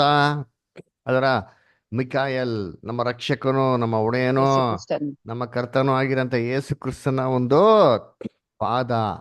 ಪಾದ ಅಂದ್ರೆ ಯಾರಪ್ಪ ಅಂದ್ರೆ ಏನ್ರಿ? ಪಾದ ಅಂಗಗಳಾಗಿರೋರು ದೇವರು ಅವ್ರನ್ನ ಉಪಯೋಗಿಸ್ಕೊಂಡು ಏನಪ್ಪ ಸಾರ್ತಾರೆ ಅಂತಂದ್ರೆ ಏನ್ರಿ? ಏನ್ ಸಾರ್ತಾರಂತೆ? ಇನ್ನೊಂದ್ಸತಿ ಓದಿ. ಪರ್ವತಗಳ ಮೇಲೆ ತ್ವರೆಪಡುತ್ತಾ ಶುಭ ಸಮಾಚಾರವನ್ನು ತಂದು ಆ, ಸಮಾಧಾನವನ್ನು ಶುಭ ಸಮಾಚಾರವನ್ನು ತಂದು ಅದರ ಏನ್ರಿ ಸಮಾಧಾನವನ್ನು ಸಾರೋರು ನೋಡ್ರಿ ಅಂತೀನಿ. ಸಾರುವ ದೂತನ ಪಾದಗಳ ಆ, ಎಷ್ಟೋ ಅಂದವಾಗಿವೆ. ನೋಡ್ರ, ಸಮಾಧಾನ ಸಾರೋರು. ಅದರ ಇವ್ ಲೋಕದಲ್ಲಿ ಏನೈತೆ? ಸಮಾಧಾನ ಐತಾ? ಲೋಕದಲ್ಲಿ ಸಮಾಧಾನ? ಆ ಟಿವಿ ನ್ಯೂಸ್ ನೋಡಿದ್ರೆ ಬಲು ಟೆನ್ಷನ್ ಆಯ್ತದೆ. ಅದಲ್ಲ, ಏನೋ ಸ್ವಲ್ಪ ಕೆಲಸ ಇದ್ದಿ ಏನೋ ಇಲ್ಲ, ಪರವಾಗಿಲ್ಲಪ್ಪ. ಅದು ಇಲ್ಲ ಅಂದ್ರೆ ಮುಂಚೆನೇ ಟೆನ್ಷನ್ ಇರ್ತಾರೆ. ಈ ಟಿವಿ ನ್ಯೂಸ್ ನೋಡ್ಬಿಟ್ರೆ ಇನ್ನ ಏನಾಗ್ಬಿಡ್ತಾರೆ, ನಮಗೆ ತಲೆ ಕೆಟ್ಟೋಗ್ಬಿಡ್ತಾರೆ. ಅದರ ಏನ್ರಿ ಎಷ್ಟೆಷ್ಟೋ ಸಮಸ್ಯೆಗಳು ದಿನ ಏನಾಗ್ತದೆ, ಒಂದು ಮೇಲೆ ಒಂದೊಂದೊಂದು ಬರ್ತಾ ಇದೆ. ಇದರಲ್ಲಿ ಸಮಾಧಾನ ಹೇಳೋರು ಯಾರಪ್ಪ ಅಂದ್ರೆ ಯಾರು ಹೇಳ್ತಾರೆ ಸಮಾಧಾನ? ಲೋಕಕ್ಕೆ, ಇಡೀ ಲೋಕಕ್ಕೆ ಯಾರು ಹೇಳಬೇಕು? ಏನ್ರಿ? ಆ ಪಾದಕ್ಕೆ ಪಾದಕ್ಕೆ ಅಂಗವಾಗಿರೋಂಥ ದೇವ್ರ ಮಕ್ಕಳು ಯಾರದ? ನಾವೇ. ನಾವೇ. ನಾವೆಲ್ಲ ಇದಿರಲ್ಲ ಏನ್ರಿ? ಕ್ರಿಸ್ತನ್ ದೇಹಕ್ಕೆ ಏನಾಗಿ ಅಂಗವಾಗಿದ್ದೀರಿ. ಹಂಗಾರೆ ನಾವು ದೇಹಕ್ಕೆ ಅಂಗವಾಗಿರೋರು ನಾವು ಮಾಡ್ಬೇಕಿರೋ ಕೆಲಸ ಏನಪ್ಪ ಅಂದ್ರೆ ಸಮಾಧಾನ ಸುವಾರ್ತನೆ ಮಾಡ್ಬೇಕು, ಸಾರೋರು ಬೇಕು. ಅದರ ಕೇಳ್ತಾರ ಬಿಟ್ರ ಸೆಕೆಂಡ್ರಿ. ಅದರ ಆದ್ರೂ ಸಮಾಧಾನ ಸುವಾರ್ತೆ ಸಾರಬೇಕು. ಕ್ರಿಸ್ತನ್ ರಾಜ್ಯ ಇದೆ, 1000 years ಅಂತ ಇದೆಯಪ್ಪ. ಯೇಸು ಕ್ರಿಸ್ತ 2ನೇ ಬರಿಕೆಯಲ್ಲಿ ಬರ್ತಾರೆ, ಇಡೀ ಲೋಕದ ಮೇಲೆ ಆಳ್ವಿಕೆ ಮಾಡ್ತಾರೆ, ಸತ್ತವರೆಲ್ಲ ಎದ್ದು ಬರ್ತಾರೆ ಅಂತ ಹೇಳಿದ್ರೆ ಅವಾಗ ಹೆಂಗಿರುತ್ತೆ ಕೇಳಕ್ಕೆ? ಏನಪ್ಪ ಇದು? ನಾವು ಯಾವತ್ತೂ ಕೇಳಿಲ್ವಲ್ಲ. ನರಕ ಅಂತ ಹೇಳ್ತಾರೆ, ಇವ್ರು ಸತ್ತವರೆಲ್ಲ ಎದ್ದು ಬರ್ತಾರೆ ಅಂತ ಹೇಳ್ತಾರೆ, ಎಲ್ಲರೂ ಬೋಲೋಗ್ತು ಸಂತೋಷವಾಗಿರ್ತಾರೆ, ಸಮಾಧಾನವಾಗಿರ್ತಾರೆ ಅಂತ ಹೇಳ್ತಾರಲ್ಲ. ಹೆಂಗಿದೆ ಸಮಾಧಾನ ತರಂಥದ್ದು? ಆ ಸಮಾಧಾನ ನಿಮ್ಮ ಮುಂದೆ ಎಕ್ಸ್ಪ್ರೆಸ್ ಮಾಡ್ತಾರೋ ಬಿಡ್ತಾರೋ ಸೆಕೆಂಡ್ರಿ. ಆದ್ರೆ ಖಂಡಿತವಾಗೂ ಇದು ಸಮಾಧಾನ ಅಂತ ತಂದೇ ತರ್ತದ್ರಿ ಅವ್ರ ಮನಸ್ಸಿಗೆ, ಅಲ್ದರ? ಅದಕ್ಕೆ ಏನ್ ಹೇಳ್ತಾರೆ? ಇನ್ನೊಂದ್ಸತಿ ಓದಿಯ ವಾಕ್ಯನ.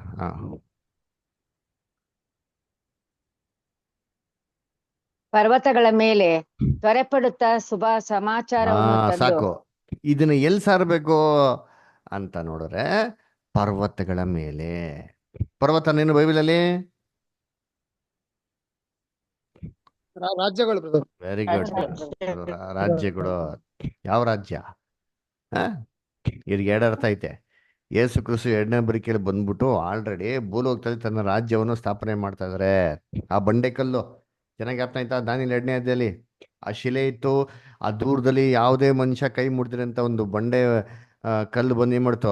ಆ ಶಿಲೆಗೆ ಹೊಡಿತು, ಪಾದಗಳನ್ನು ಪಾದಕ್ಕೆ ಹೊಡಿತು, ಹೊಡಿ ಪುಡಿ ಮಾಡಕ್ ಶುರು ಮಾಡ್ತು. ಇವತ್ತು ನಾವ್ ಎಲ್ಲಿದ್ದೀರಿ? ಇವತ್ತು ಅಲ್ಲೇ ಇದ್ದೀರಿ. ಹೊಡಿಯಕ್ಕೆ ಶುರು ಮಾಡ್ಬಿಡ್ತು ಅವಾಗೆ. ಅದರ ಇವಾಗ ಪುಡಿ ಮಾಡೋ ಟೈಮಲ್ಲಿ ಇದ್ದೀರಿ, ಎಲ್ಲ ನುಚ್ಚು ನೂರು ಮಾಡ್ತಾವ್ರ ಅಂತೀವಿ. ಯಾವುದೇ ದೇಶಕ್ಕೂ ಬಲ ಇಲ್ದಿರೋ ತರ ಮಾಡ್ತಾ ಇದ್ದಾರೆ. ಈ ಪರ್ವತ, ಈ ಲೋಕದೆಲ್ಲ ರಾಜ್ಯಗಳು ಅದೊಂದು ಪರ್ವತ. ಈ ಪರ್ವತದ ಮೇಲೆ ಕ್ರಿಸ್ತನು ತನ್ನ ರಾಜ್ಯವನ್ನು, ತನ್ನ ಪರ್ವತ ಏನ್ ಮಾಡ್ತಾನೆ ಅಲ್ಲಿ ಸ್ಥಾಪನೆ ಮಾಡ್ತಾ ಇದ್ದಾರೆ. ಈ ಬೆಟ್ಟ ಗುಡ್ಡಗಳ ಮೇಲೆ ಏನ್ ಮಾಡ್ಬೇಕು? ಹೆಂಗೆ ಸುವಾರ್ತೆ ಸಾರಬೇಕು? ತ್ವರೆ ಪಡೋತ ಅಂಡರ್ಲೈನ್ ಮಾಡ್ಕೊಳ್ರಿ. ಅದನ್ನ ತ್ವರೆ ಪಡ್ತಾನೆ ಅಂದ್ರೆ ಫಾಸ್ಟ್ ಆಗಿ, ಸ್ವಿಫ್ಟ್ ಮೆಸೆಂಜರ್ಸ್. ಅದರ ದೇವ್ರ ಮಕ್ಕಳು ದೇವ್ರ ಕೆಲಸದಲ್ಲಿ ಫಾಸ್ಟ್ ಆಗಿರ್ಬೇಕು. ಅದರ ಉಲ್ಟಾನೇ ಫಾಸ್ಟ್ ಆಗಿರ್ತಾರೆ. ಅದರ ದೇವ್ರ ಕೆಲಸ ಬಿಟ್ಬಿಟ್ಟು ಬೇರೆ ಎಲ್ಲ ಕೆಲಸಗಳು ಮಾಡೋಕ್ಕೆ ಏನ್ರಿ ತನ್ನ ಸುಖ ಸಂತೋಷ ಎಲ್ಲ ನೋಡ್ಕೊಳಕ್ಕೆ ಅಂತ ಕಾಲುಗಳು ಫಾಸ್ಟ್ ಆಗಿರ್ತಾರ್ತೀವಿ. ಹಂಗೇಳಲ್ಲ ಇಲ್ಲಿ. ಇಂಥವರು ಪಾದಗಳು ಎಷ್ಟೋ ಏನ್ರಿ ಅಂದವಾಗಿದೆ. ಅದರ ಕನ್ನಡ ಅಂದಾಗ್ಬಿಟ್ರು. ಅದರ ಅವ್ರು ಬ್ಯೂಟಿಫುಲ್, ಅವ್ರು ವಂಡರ್ಫುಲ್. ಅದರ ಅಂದ್ರೆ ಏನರ್ಥ? ಯಾರ ದೃಷ್ಟಿಯಲ್ಲಿ ಬ್ಯೂಟಿಫುಲ್? ನಾವೆಲ್ಲ ಬ್ಯೂಟಿಫುಲ್ ಆಗಿದ್ದೀರಿ, ಎಲ್ಲ ದರ್ಟಿಫುಲ್ಲೇ. ದೇವರ ದೃಷ್ಟಿಯಲ್ಲಿ ನಿಜವಾದ ಸೌಂದರ್ಯ ಅಂದ್ರೆ ಇದು ರೀ. ಅದರ ಏನ್ರಿ ಬೈಬಲ್ ಹೇಳ್ತಾರೆ ಹೆಣ್ಮಕ್ಳಿಗೆ ಸೌಂದರ್ಯ ಏನಂತೆ ಐತಲ್ಲ ವಾಕ್ಯ ಏನೋ ಸೌಂದರ್ಯ ಏನೋ ನಿಜವಾದ ಸೌಂದರ್ಯ ಏನೋ ಕೂದಲು ಗುಣ ಬಾಚ್ಕೊಳೋದು ಮೇಕಪ್ ಮಾಡ್ಕೊಳೋದು ಅಲ್ಲ. ಏನ್ ನಿಜವಾದ ಗುಣ? ಸಾತ್ವಿಕತ, ಆಮೇಲೆ ಏನ್ ಬರ್ತದೆ? ಯಾರಿಗೂ ಗೊತ್ತಿಲ್ಲ. ಹುಡುಗರು ಕೇಳಿ ಎಲ್ಲ ಕರೆಕ್ಟಾಗಿ ಹೇಳ್ತೀವಿ. ಹೊರಗಡೆ ಹಾ ಹೊರಗಡೆ ಶೃಂಗಾರ ಬೇಡ, ನಿಮ್ಮ ಒಳಗಿನ ಗುಣಗಳು ಬೇಕಂತ ಹೇಳ್ತಾನೆ ಬ್ರದರ್ ಪೌಲ್. ಅದೇನ್ ಹೇಳಿ, ಒಳಗಡೆ ಇರೋದು ಏನದು? ಸಾತ್ವಿಕತ್ವ, ಹಾ ಸಮಾಧಾನ, ಹಾ ತಾಳ್ಮೆ, ಹಾ ಸಾತ್ವಿಕ, ಶಮೆ, ದಮೆ ಇವೆಲ್ಲ ಗುಣಗಳು ಇರ್ಬೇಕಂತ ಹೇಳ್ತಾನೆ. ಹಾ ದೇವರ ಗುಣ. ನಾನು ಇದೇ ತರ ನಿಮ್ಮ ಪ್ರಶ್ನೆಗಳಿಗೆ ಉತ್ತರ ಕೊಟ್ರೆ ಹೆಂಗಿರ್ತದೆ ನಿಮ್ಗೆ? ಬೈಬಲ್ ತೆಗೆದ್ಬಿಟ್ಟು ಆ ವಾಕ್ಯನ ಓದೋದು ಈಸಿ ಮೆಥಡ್. ಓದ್ರಿ ವಾಕ್ಯ ನಾನೇ ಹೇಳ್ಬಿಡ್ಲ? ಯಾರು ಬೈಬಲ್ ತೆಗಿಬೇಡಿ, ಹುಡುಕ್ಲೇಬೇಡಿ. ಗಲತಿಯನ್ಸ್ ಹಾ 5 ಬ್ರದರ್. ಓದ್ರಿ. ಸಾತ್ವಿಕ ದೀನ ಮನಸ್ಸೆಂಬ ಒಳಗಣ ಶೃಂಗಾರವೇ ನಿಮ್ಮ ಹಾ ಧರ್ಮ. ನೋಡ್ರ, ಸಾತ್ವಿಕತೆ ಮತ್ತೆ ದೀನ ಮನಸ್ಸೆಂಬುವಂತ ಒಳಗಣ ಶೃಂಗಾರವೇ. ಕ್ರಿಸ್ತನ ಹೆಂಡತಿ ನಾವೆಲ್ಲರೂ. ನಾವೆಲ್ಲ ಮೊದಲಿಂಗ ಅವರು, ನಾವೆಲ್ಲ ಮೊದಲ್ಗಿತ್ತಿ. ನಾವು ಮೊದಲ್ಗಿತ್ತಿ ಹೆಂಗಿರ್ಬೇಕಂತೆ? ಹೊರಗಡೆ ಇರೋಂಥ ಶೃಂಗಾರ ಅಲ್ಲ ರೀ. ಅದರ ನಮ್ಮಂತ ಅಷ್ಟಿದೆ ಇಷ್ಟಿದೆ, ನಮ್ಮ ಹಂಗೆ ಓದ್ಬಿಡಿದ್ರಿ ಹಿಂಗೆ ಓದ್ಬಿಡಿದ್ರಿ, ನಮ್ಮ ವೈಫೈ ಎಜುಕೇಷನು, ನಮ್ಮ ಸೊಸೈಟಿ ಸ್ಟೇಟಸ್ಸು, ಇದೆಲ್ಲ ಬೇಡಪ್ಪಕ್ಕಂತ ರಜಾ. ಇದೆಲ್ಲ ಗಂಟು ಮುಟ್ಟೆ ಕಟ್ಬಿಟ್ಟು ಬಿಸಾಕ್ ಮೂಲೆಗೆ. ಒಳಗಣ ಏನ್ರಿ ಶೃಂಗಾರ. ಏನದು ಒಳಗಣ ಶೃಂಗಾರ ಅಂತಂದ್ರೆ? ಸಾತ್ವಿಕತೆ, ದೀನಭಾವ, ದೇವ್ರಿಗೆ ಸರೆಂಡರ್ ಯಜಮಾನ್ರು ಹೇಳೋದು. ಏನು ಯಜಮಾನ್ರು ಯಾರು ನಮಗೆ? ಕ್ರಿಸ್ತನ್ ಹೇಳೋದನ್ನೆಲ್ಲವನ್ನು ಏನ್ರಿ ಕೈಗೊಂಡು ನಡೆಯೋದೇ ನಿಜವಾದ ಕ್ಯಾರೆಕ್ಟರ್. ಇಂಥ ಪಾದಗಳು ಪರ್ವತದ ಮೇಲೆ, ಈ ಲೋಕದ ರಾಜ್ಯಗಳ ಮೇಲೆ ಸಮಾಧಾನ ಸಾರ್ತಾರೆ ಗೊತ್ತಾ?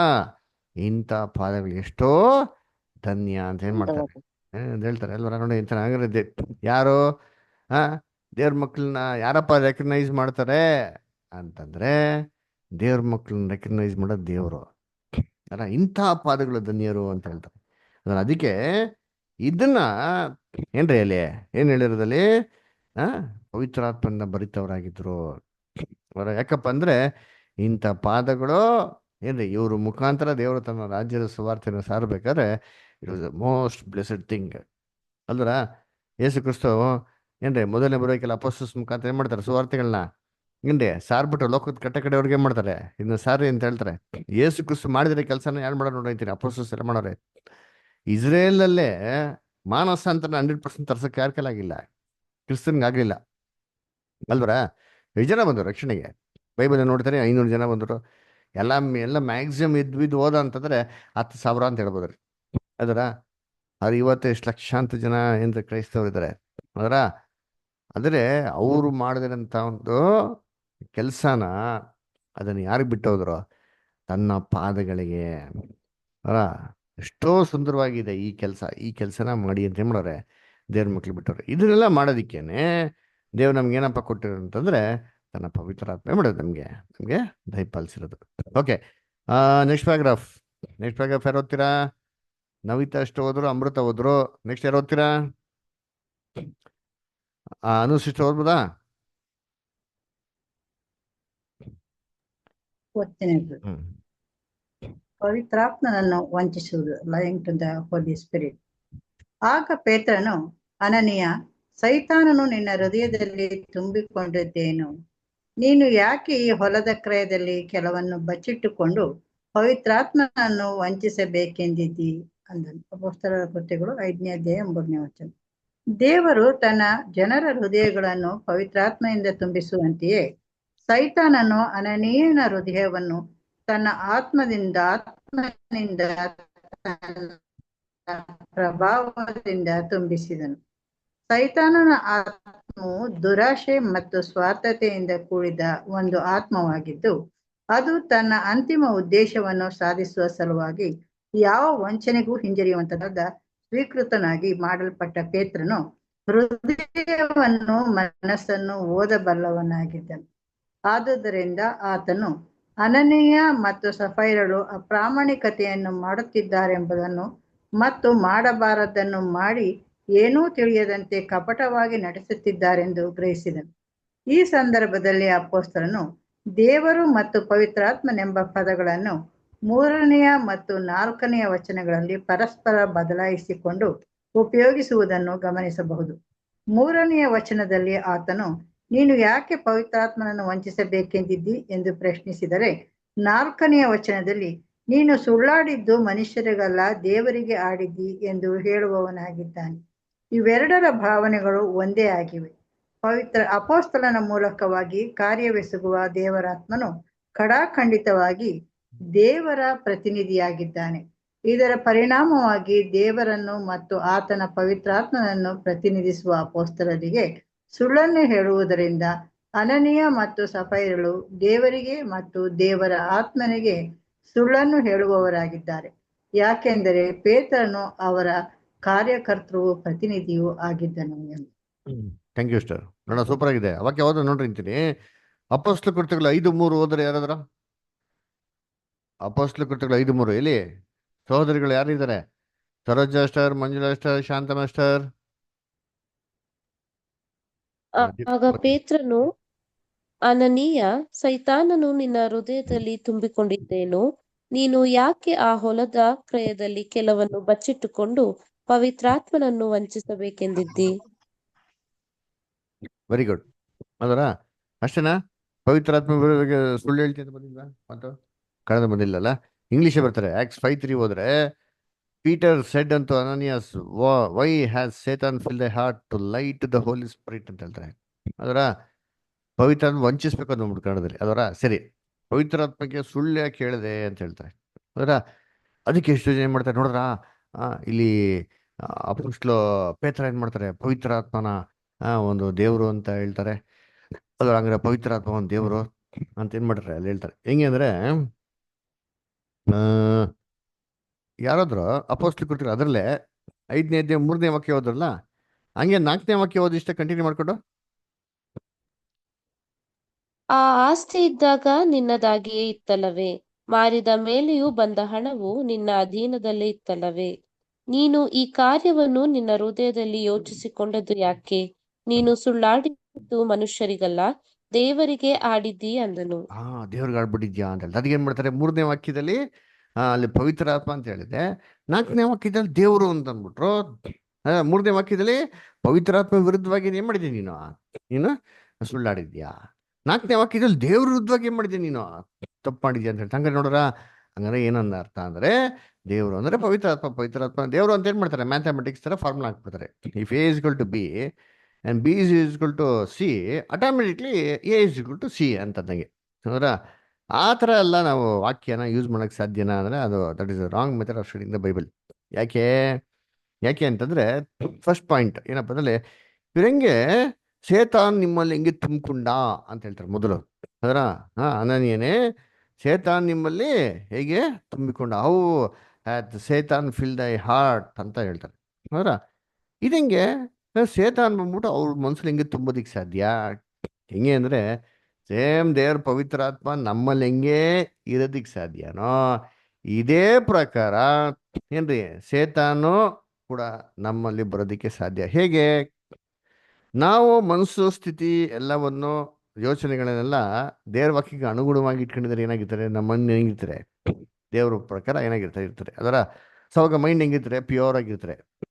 ಆದರೆ ಈ ಪ್ಯೂರಿಟಿ ಬಿಟ್ಬಿಟ್ಟು ಏನ್ರಿ ಇಂಪ್ಯೂರ್ ಥಾಟ್ಸ್, ಅದರ ಅಶುದ್ಧವಾಗಿರೋಂಥದ್ದು, ದೇವರಿಗೆ ವಿರುದ್ಧವಾಗಿರೋಂಥದ್ದು ಹೇಳ್ತಲ್ಲ ಏನೋ ದೇಹದ ಒಂದು ನಿಮಿಷ ರೀ, ಪವಿತ್ರಾತ್ಮನ ಫಲಗಳೇನೆಂದರೆ ಅಂತ ಹೇಳ್ಬಿಟ್ಟು ಈ ಥರ ಏನ್ರಿ ಈ ಲೋಕದ ಆತ್ಮದ ಫಲಗಳೇನೆಂದರೆ ಅಂತ ಹೇಳ್ತಾರಲ್ಲ, ಮಾಂಸದ ಫಲಗಳನ್ನು ಏನಂದ್ರೆ ಅಂತ ಹೇಳ್ತಾರಲ್ಲ, ಕೋಪ, ದ್ವೇಷ, ಆದ್ಯತೆ ಎಕ್ಸೆಟ್ರಾ ಅಂತೆಲ್ಲ ಗೊತ್ತಲ್ಲ.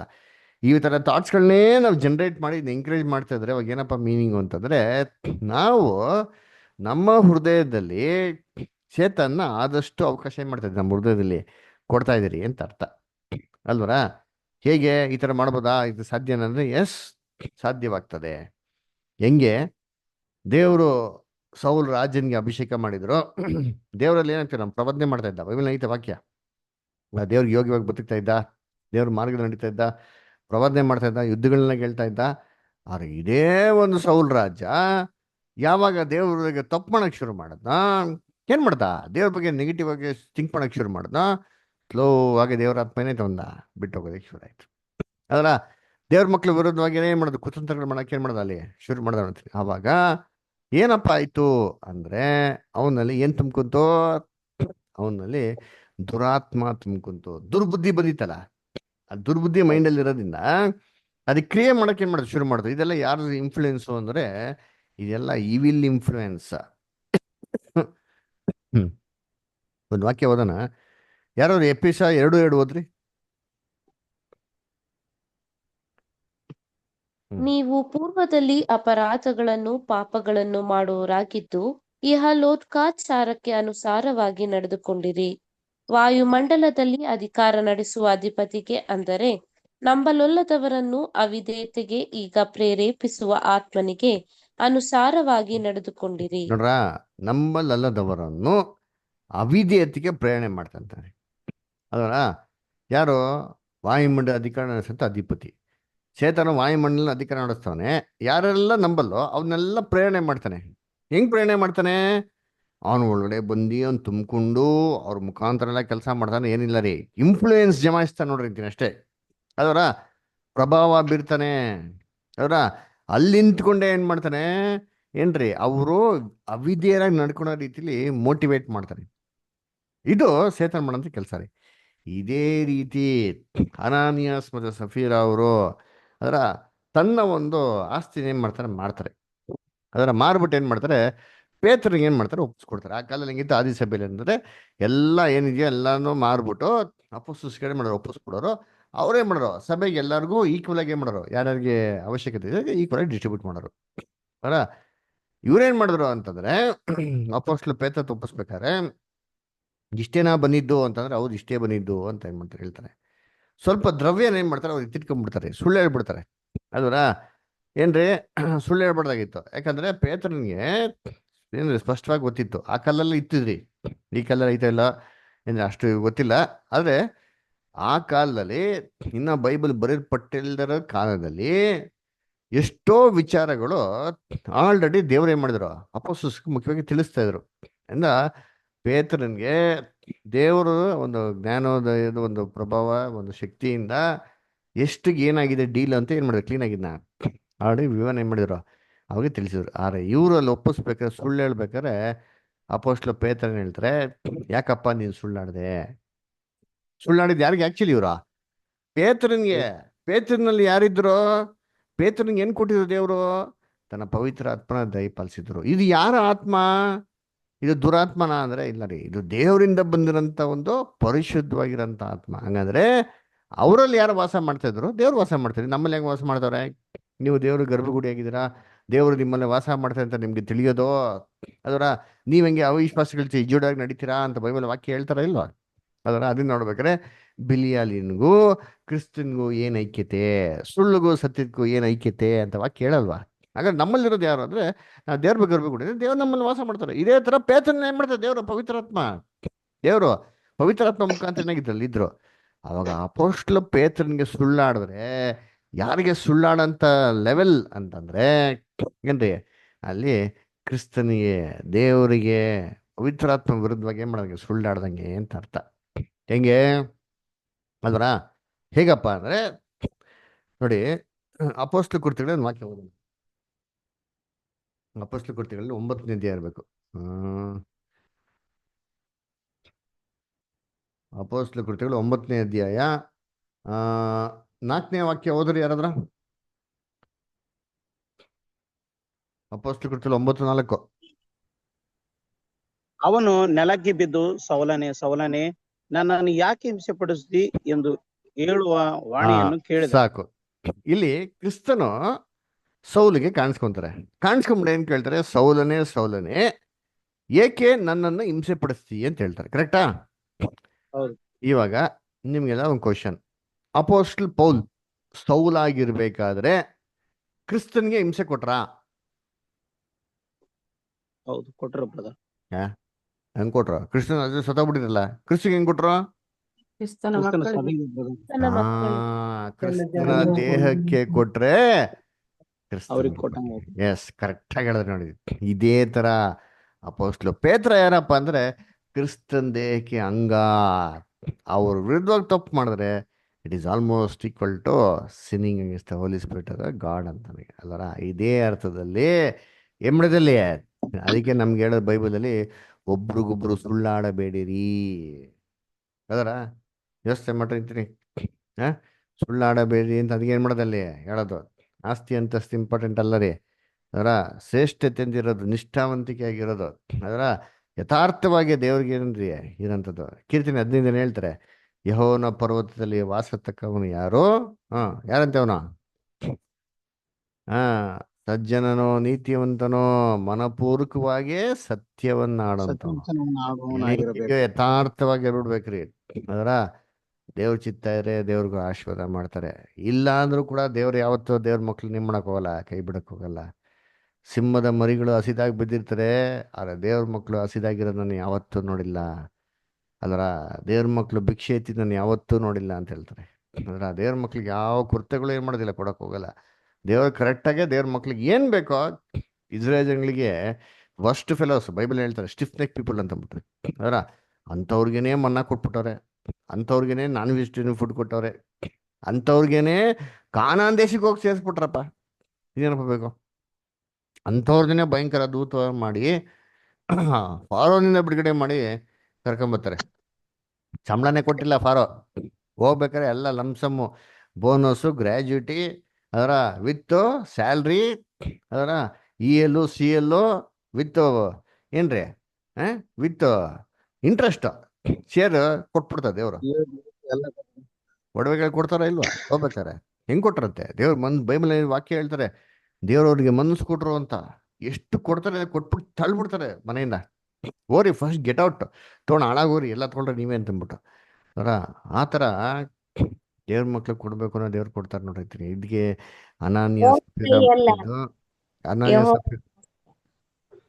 ಅನಾನಿಯ ಸಫೀರ ಮಾಡಿದ್ದು ಏನ್ರಿ? ಇದು ದೇವರ ಪವಿತ್ರಾತ್ಮ ಏನ್ ಮಾಡ್ದಂಗೆ ಅಲ್ಲಿ ಸುಳ್ಳಾಡ್ದಂಗೆ. ಹಾಗಂದ್ರೆ ಪವಿತ್ರಾತ್ಮ ವ್ಯಕ್ತಿನ ಅಂದ್ರೆ ಇಲ್ಲ ರೀ. ಅದರ ಪವಿತ್ರಾತ್ಮ ಏನ್ರಿ? ಅದು ದೇವರಿಂದ ಬಂದಂತ ಅದ್ಭುತವಂತ ಶಕ್ತಿ. ಯಾರಲ್ಲಿ ದೇವ್ರ ಮಕ್ಳಲ್ಲಿ ಹೆಚ್ಚಾಗಿರ್ತಾರೋ ಅವರಲ್ಲಿ ದೇವ್ರ ಏನೈತೆ ಹೆಚ್ಚಾಗಿ ವಾಸ ಮಾಡಿರ್ತಾರೆ.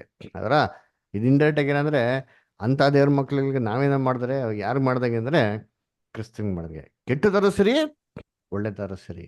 ಒಳ್ಳೇದು ಮಾಡಿದ್ರೆ ಯಾರು ಮಾಡ್ದಂಗೆ? ನಾವು ದೇವ್ರಿಗೆ ಮಾಡ್ದಂಗೆ ಅಲ್ವರ. ದೇವ್ರು ನಮ್ಮ ಕೈ ಬಿಟ್ಬಿಡ್ತಾರಾ ಅಂದ್ರೆ ಇಲ್ಲ.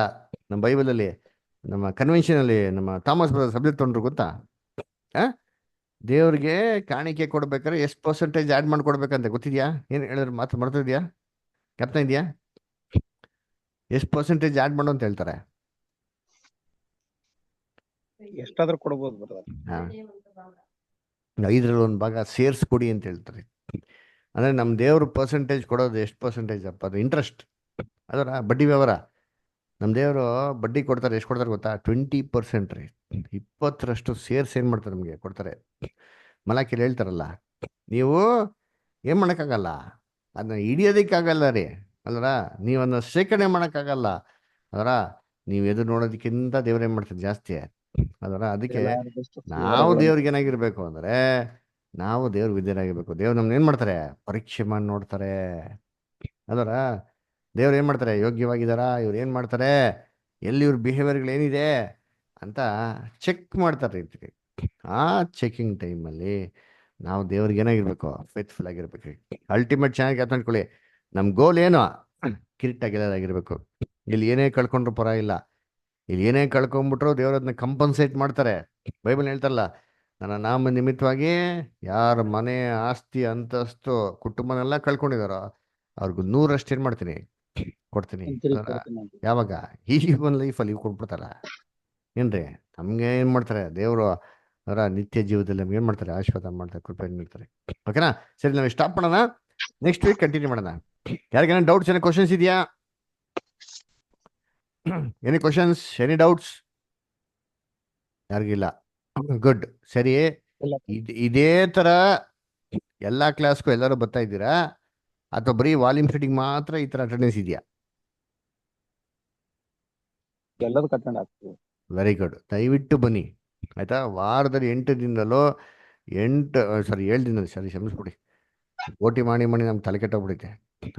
7 ದಿನದಲ್ಲೂ ಏನ್ರಿ ಒಂದೊಂದು ದಿನ ಒಂದೊಂದು ಕ್ಲಾಸಸ್ ಇರ್ತಾರೆ. ದಯವಿಟ್ಟು ಎಲ್ಲ ಕ್ಲಾಸಸ್ ಅಟೆಂಡ್ ಮಾಡಿ. ಎಲ್ಲ ಬರ್ಸ್ಕೊಳ್ತೊಂಡು ಕ್ಲಾಸ್ಗಳು ಎಷ್ಟು ಬ್ಯೂಟಿಫುಲ್ ಆಗಿದೆ, ಎಷ್ಟು ಚೆನ್ನಾಗಿದೆ ಅದರ ಎಲ್ಲ ಆಶೀರ್ವಾದ ಹೊಂದ್ಕೊಳ್ಳಿ, ಯಾರು ಮಿಸ್ ಮಾಡ್ಬಿಡಿ. ಆಮೇಲೆ ಯಥಾ ಪ್ರಕಾರ ದಯವಿಟ್ಟು ಸಭೆಗಳಿಗೆ ಏನು ಮಾಡಿ, ಎಲ್ಲ ಅಟೆಂಡ್ ಮಾಡಿ.